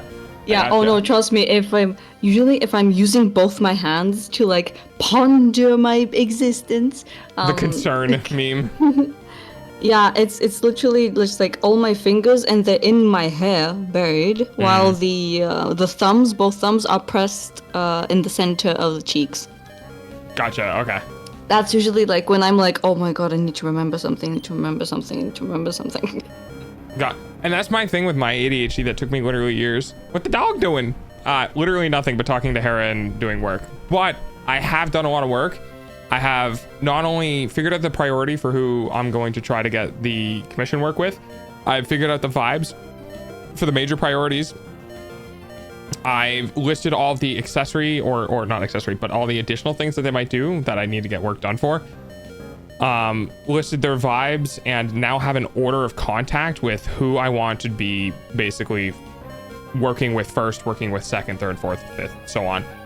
So now what I need to do is essentially I need to write up a sort of, and this is what I do, I guess now, ever since I commissioned the last person, I write up a sort of introductory message of some sort, like, hi, I'm Dog, I'm looking for, I'm looking for a commission sheet. I already have the design sheet. It needs to be, transferred into whatever your style is, yada, yada, yada.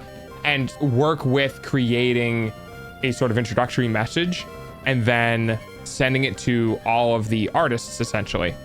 Because I will tell you, how artists interact with an inquiry is pretty indicative of how they're going to behave during the commission process.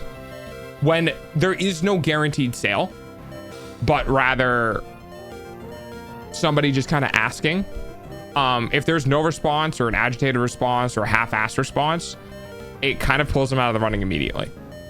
Because if you can't care about a person who is curious about working with you unless they pay you, then I don't want to work with you.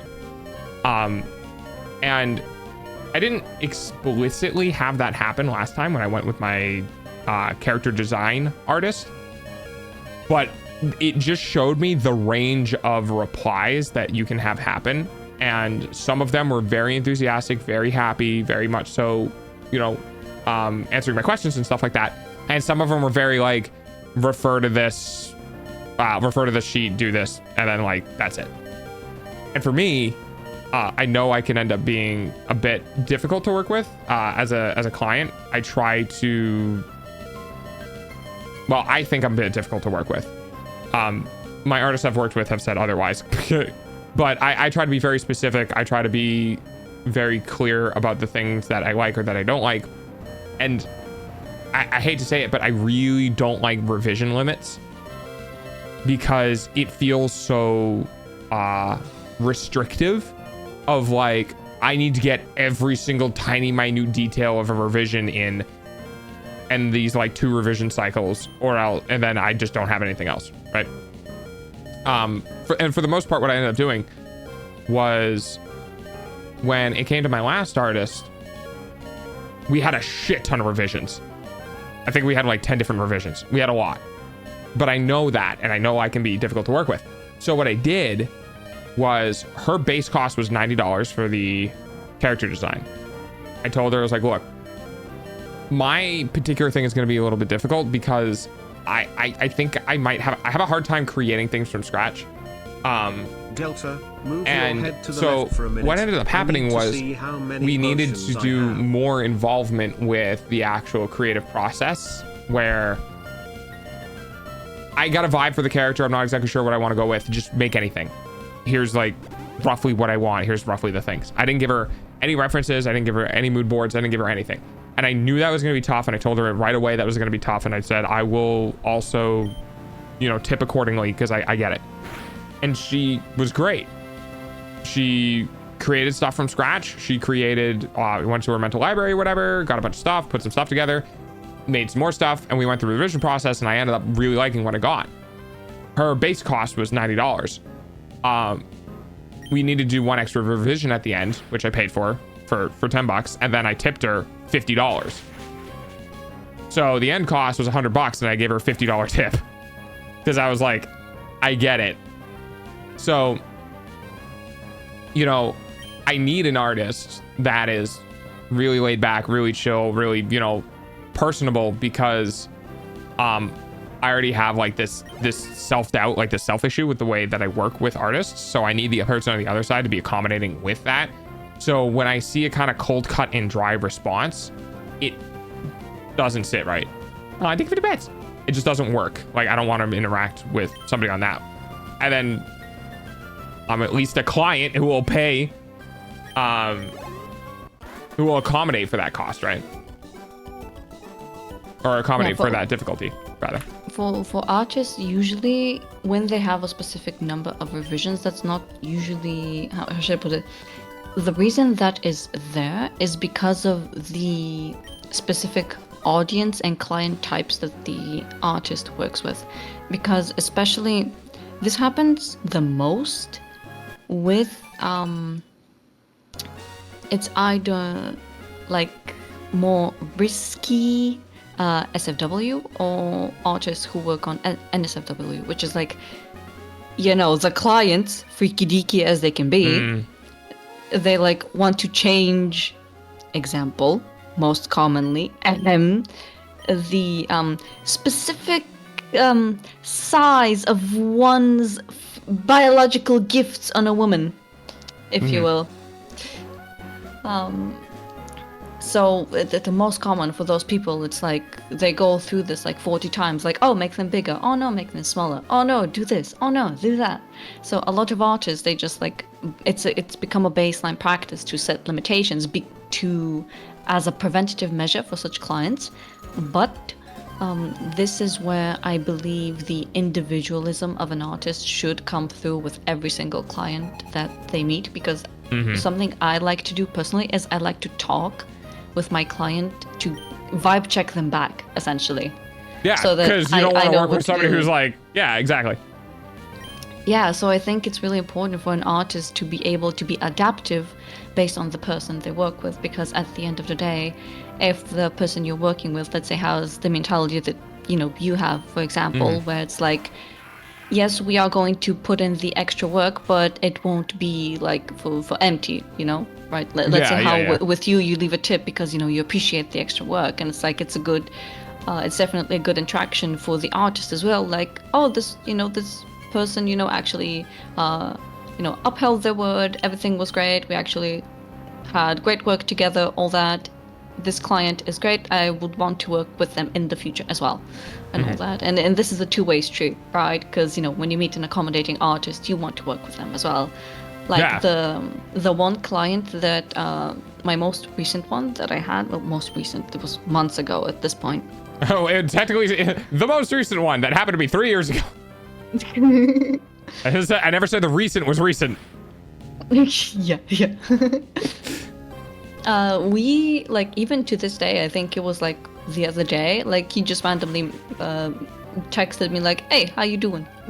Like we actually upkept because like I was one of this person in particular, this client. I was one of his first commission experiences of all. So for me, that's like, oh my god, I need to actually, because he didn't know a lot of the things about commissioning or how to approach artists, and overall a very shy and anxious person, right? Yes. So Because to I've been me, through that process too. Yes, so for me, that's a signal, as somebody, you know, on the other side, to be like, I need to act in such a way to reassure this person that they don't really need to worry about anything with me, that I'm open, that I'm, you know, calming, that they can, you know, they can speak comfortably, like, around me, that I'm not just some vendor on the opposite side, like it's a human-to-human interaction. And we still talk to this day, and literally, what was it? It was like over a year ago that we actually, you know, first connected, and then we were just like, at the end of the conversation, he was like, "Hey, do you want to just like, you know, remain friends? Because you're really cool and all that." I'm like, "Yeah, absolutely." So yeah, new friend gained from that. Yeah, exactly. And I try, and for the thing with me is like, I sent my emote artist a Christmas present in the form of a tip, because I can't really, like, sometimes I can't do repurchasing or stuff like that, but I kind of adopt my artists, especially if it's a recurring artist that I'm like, I need more work from. I adopt my artist and I'm like, here's $10. What do you want? No, just take it. Just take it. Here's $10. Because it's a goodwill thing of like, they can up their prices at any time. They can do this, they can do that, or like whatever. So for me, I sent, you know, $10, $15 just little gifts, because it adds up depending on how many people you send it to. I sent it to a couple of the artists that I was like, quote unquote, thinking about adopting or whatever, and I wanted to have a better holiday, or, you know, because it was during Christmas time, and one of the 3 models I wanted to work with was noting that, okay, Danelle, have a good eep. Well, speaking of Veep, I also have to go in like 2 minutes at most, because it's almost 3 a.m. Okay, yeah. But yeah, basically during the commission process for me, my design process, I never had worked through a design process before. Like I didn't have the things that I knew they were going to need, because like I can't imagine it in my brain. I can't be like, oh yeah, I want them to wear this, I want them to wear this, I want them to wear this, because I'm like, the shit I want him to wear doesn't exist. Like, I'm not going to find a jacket that works, actually, because... I think you mentioned this before, that, like, you have trouble imagining the clothing themselves. So, like, when an artist asks you, okay, what do you want them to wear? It's like, I don't know. Some long jacket sweatshirt thing and a t-shirt and another thing. It's like, what do you want it to look like? I'm like, I don't know. Because I don't think I can find shit that looks cool on Google. Because I wouldn't want anything... It's kind of a tough process. Like, I don't want anything that you could just look at and put on the character. Like, I want you to make it. It's like, it's kind of tough, because it's the difference between character design and clothing design. Like, there's so many subsections of art. It's like, well, I'm a character designer, I'm not an outfit designer. And it's like, fucking Technically, outfit design falls into character design, because that would, if it didn't fall into the same category, that would mean that a character designer designs bodies without the any clothing. Input from there. Yeah, that's fair. So it's just, like, I'm very careful about those sort of things, because I've been on the other side of, like, I haven't done work for people, but I've done work for streaming or personal work or whatever, and I'm like, I know there's a difference between illustration work and graphic design, and like, those are separate fields of all. Exactly. Right? But people don't understand that. They see somebody who does like they see somebody who does character design sketches, and they go, oh, could you do a full illustration piece for me? And they'll go, no, because I do character design. Like, I'm not good at final rendering. Like, I'm not good at lighting, or I'm not good at perspective. Like, I can just do flat character designs because I'm really creative. That is concept art.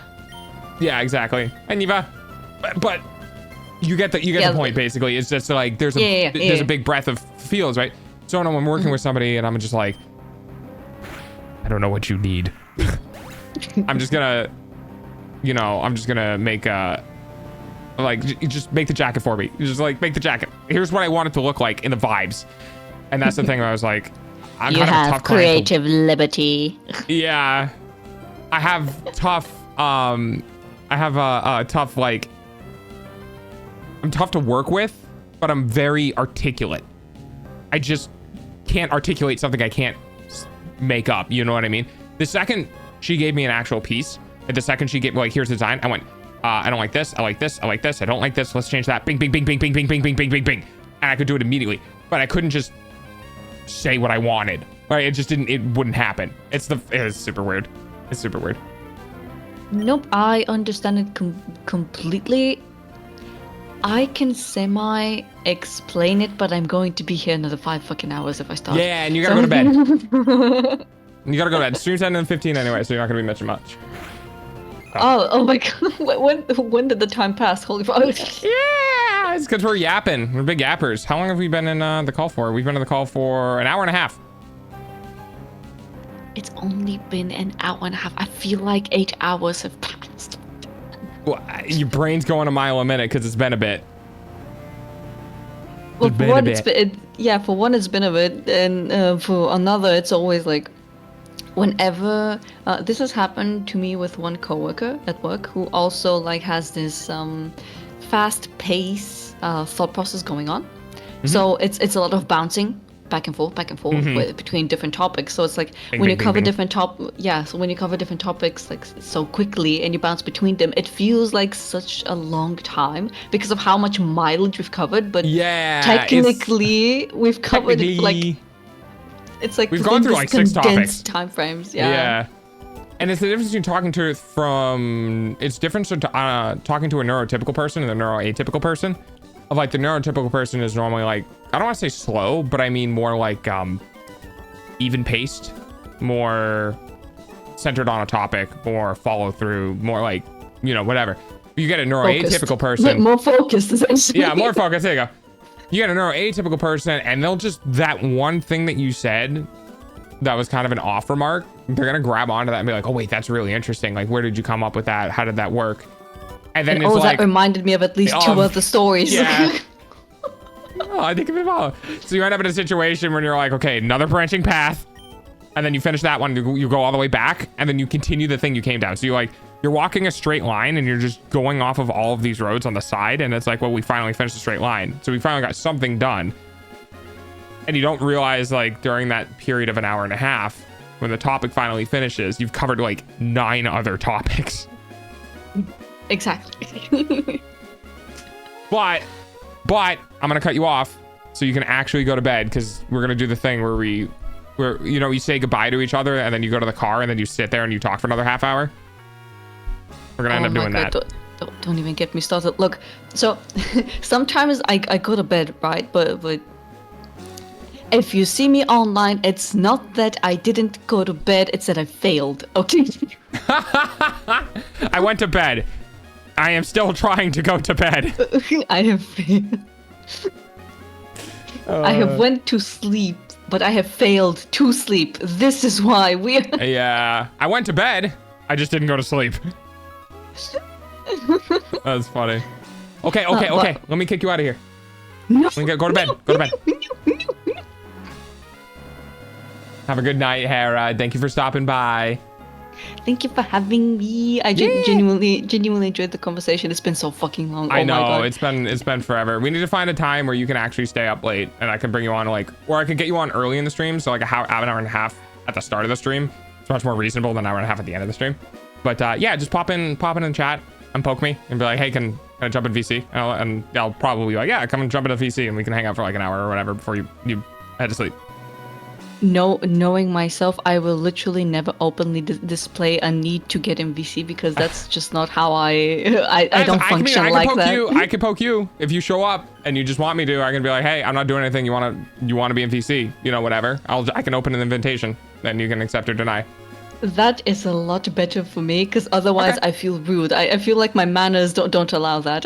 Yeah, that's fair. That's fair. Alrighty. Okay. Last note. Last note, and it's a quick note. Okay. You said neurotypical and neuroatypical.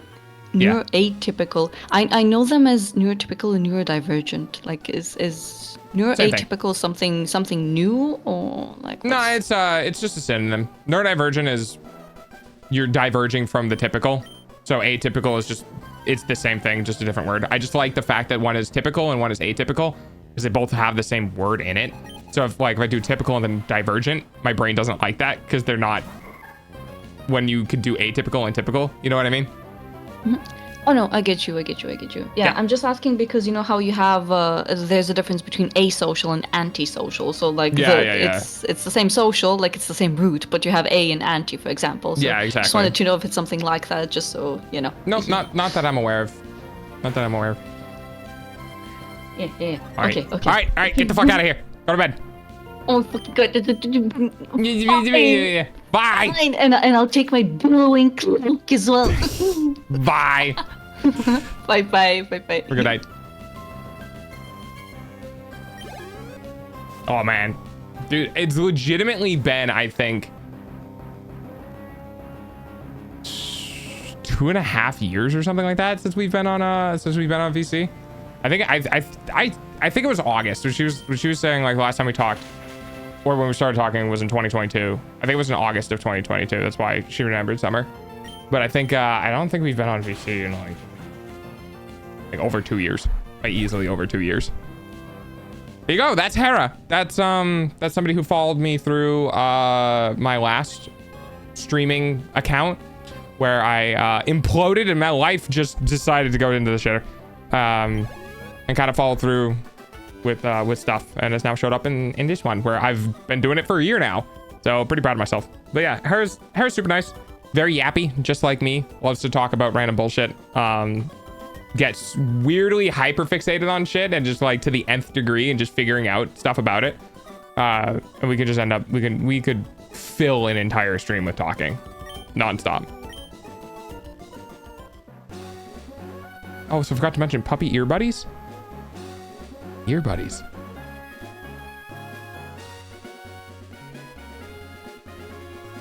Oh, because we have the same like ear design. Here, come back next Saturday.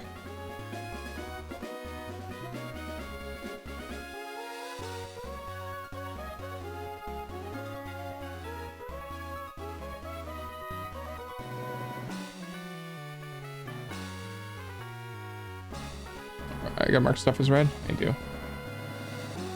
Whoop. Okay. Not design, just overall pointing along woofer ears. Heck yeah. Yeah, I'm gonna keep the woofer ears for 2.0 too. Oh, fucking hell. Yeah. Yeah, I don't like this part of the game either. I remember this part of the game. I fucking... all the combats... Good God! What? Hideous. Beautiful in an ugly way. I can't even hear you, Markiplier. You're too quiet. Oh, thanks, Chips. Yeah, I have literally been working all day. I got up at 8:40 something. And then mom went to get groceries. I sat down on the computer and then I started working. And then it was like 2. I took an hour break. No. Yeah, it was like 2. I took an hour break. And then 3 rolled around and I did a little bit of work and then I did a little another break and then stream started and then I started working again. So I haven't I got an hour and I've been working since like at least 9:30, 10 a.m. So I've been going for a bit. Good night, Hera. Thank you for the pets. Have a good yeep. Have a good yeep. Go to bed. I like Hera. She seems cool. Yeah, Hera's super cool. Okay, it's brother. Hi. Kind of reminds me of Nivy. Yeah. Well. I was gonna say, Hera will, if you say something that's wrong, Hera will just paragraph your ass. Like if you say something that she, like if you're in a conversation with her and you say something that is not technically correct, Hera legitimately is the type of person that will just drop a paragraph on your ass correcting you. If you're comfortable with it, that's the thing. Like Hera knows about shit, but she has no fear of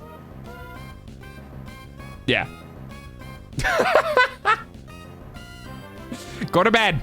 Go to bed. That sounds nice. Yeah. I like understanding why I'm wrong. Yeah. Yeah, exactly. No, Hera's really good. Hera's a really good educational company for both like talking to and talking from. Where if like you don't know something, Hera's the type of person to be like, I don't know, I'll Google it. Or if you do know something, always open to learning more.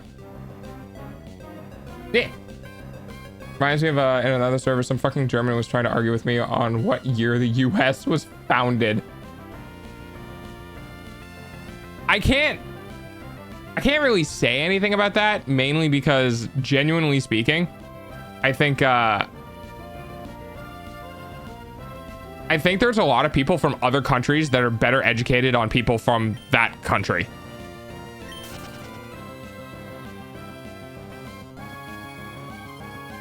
It was founded in the 1776.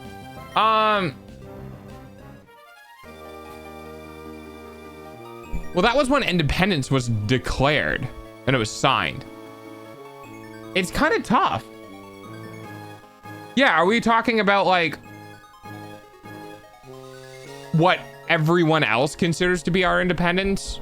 What we consider to be our, like, did we get our independence after we beat people in a war? Did we get it when we declared it? Like,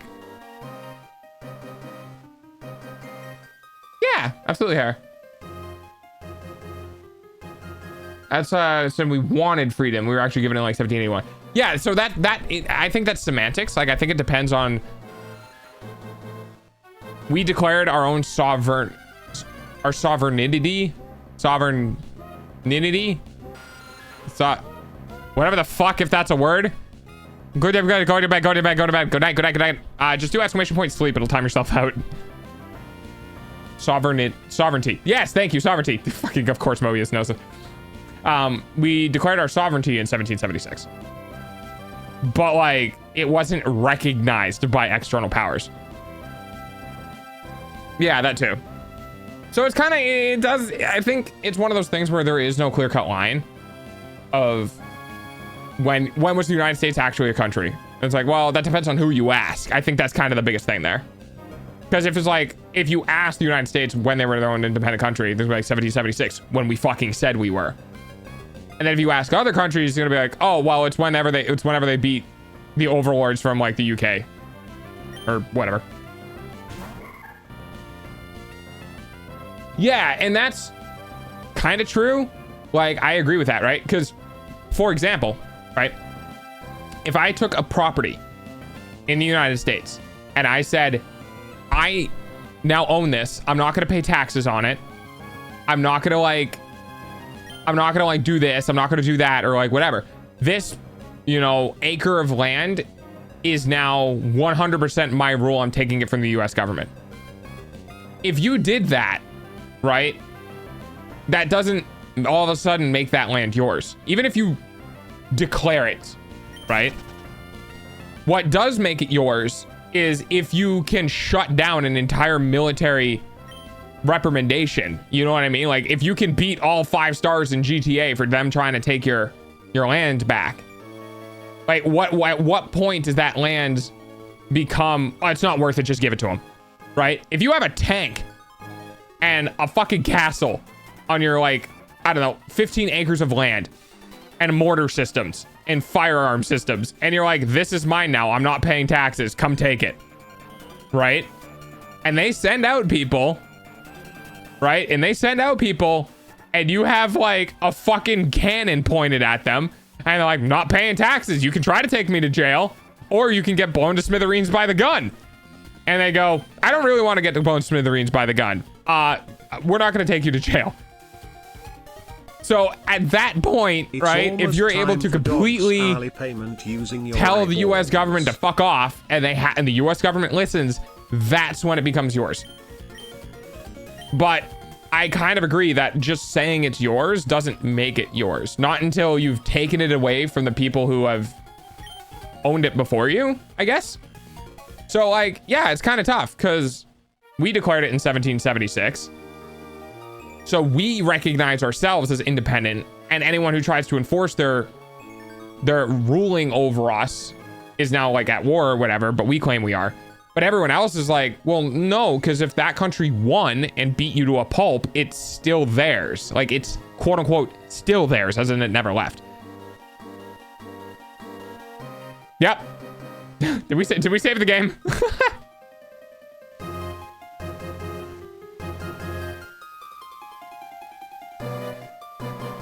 What a conversation. Yeah, exactly. Oh boy. All right, let's go ahead and save it.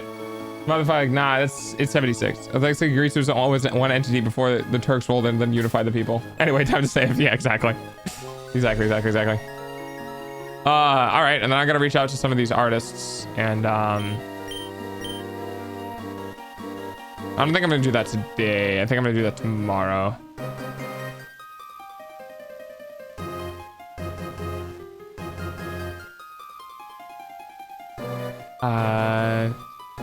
Should report about their working style and communication vibe on their profiles. Might actually be really good.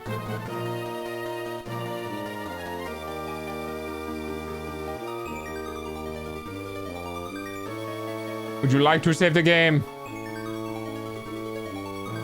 Greece and Roman Empire. That's how I think of that. And yeah, it's like the Turks unified the Greek states. Yeah. Okay, bye. Oh, hi, dessert. Desert. Jesus Christ. Okay. Save the game. All right, fuck you. I'm saving it for you.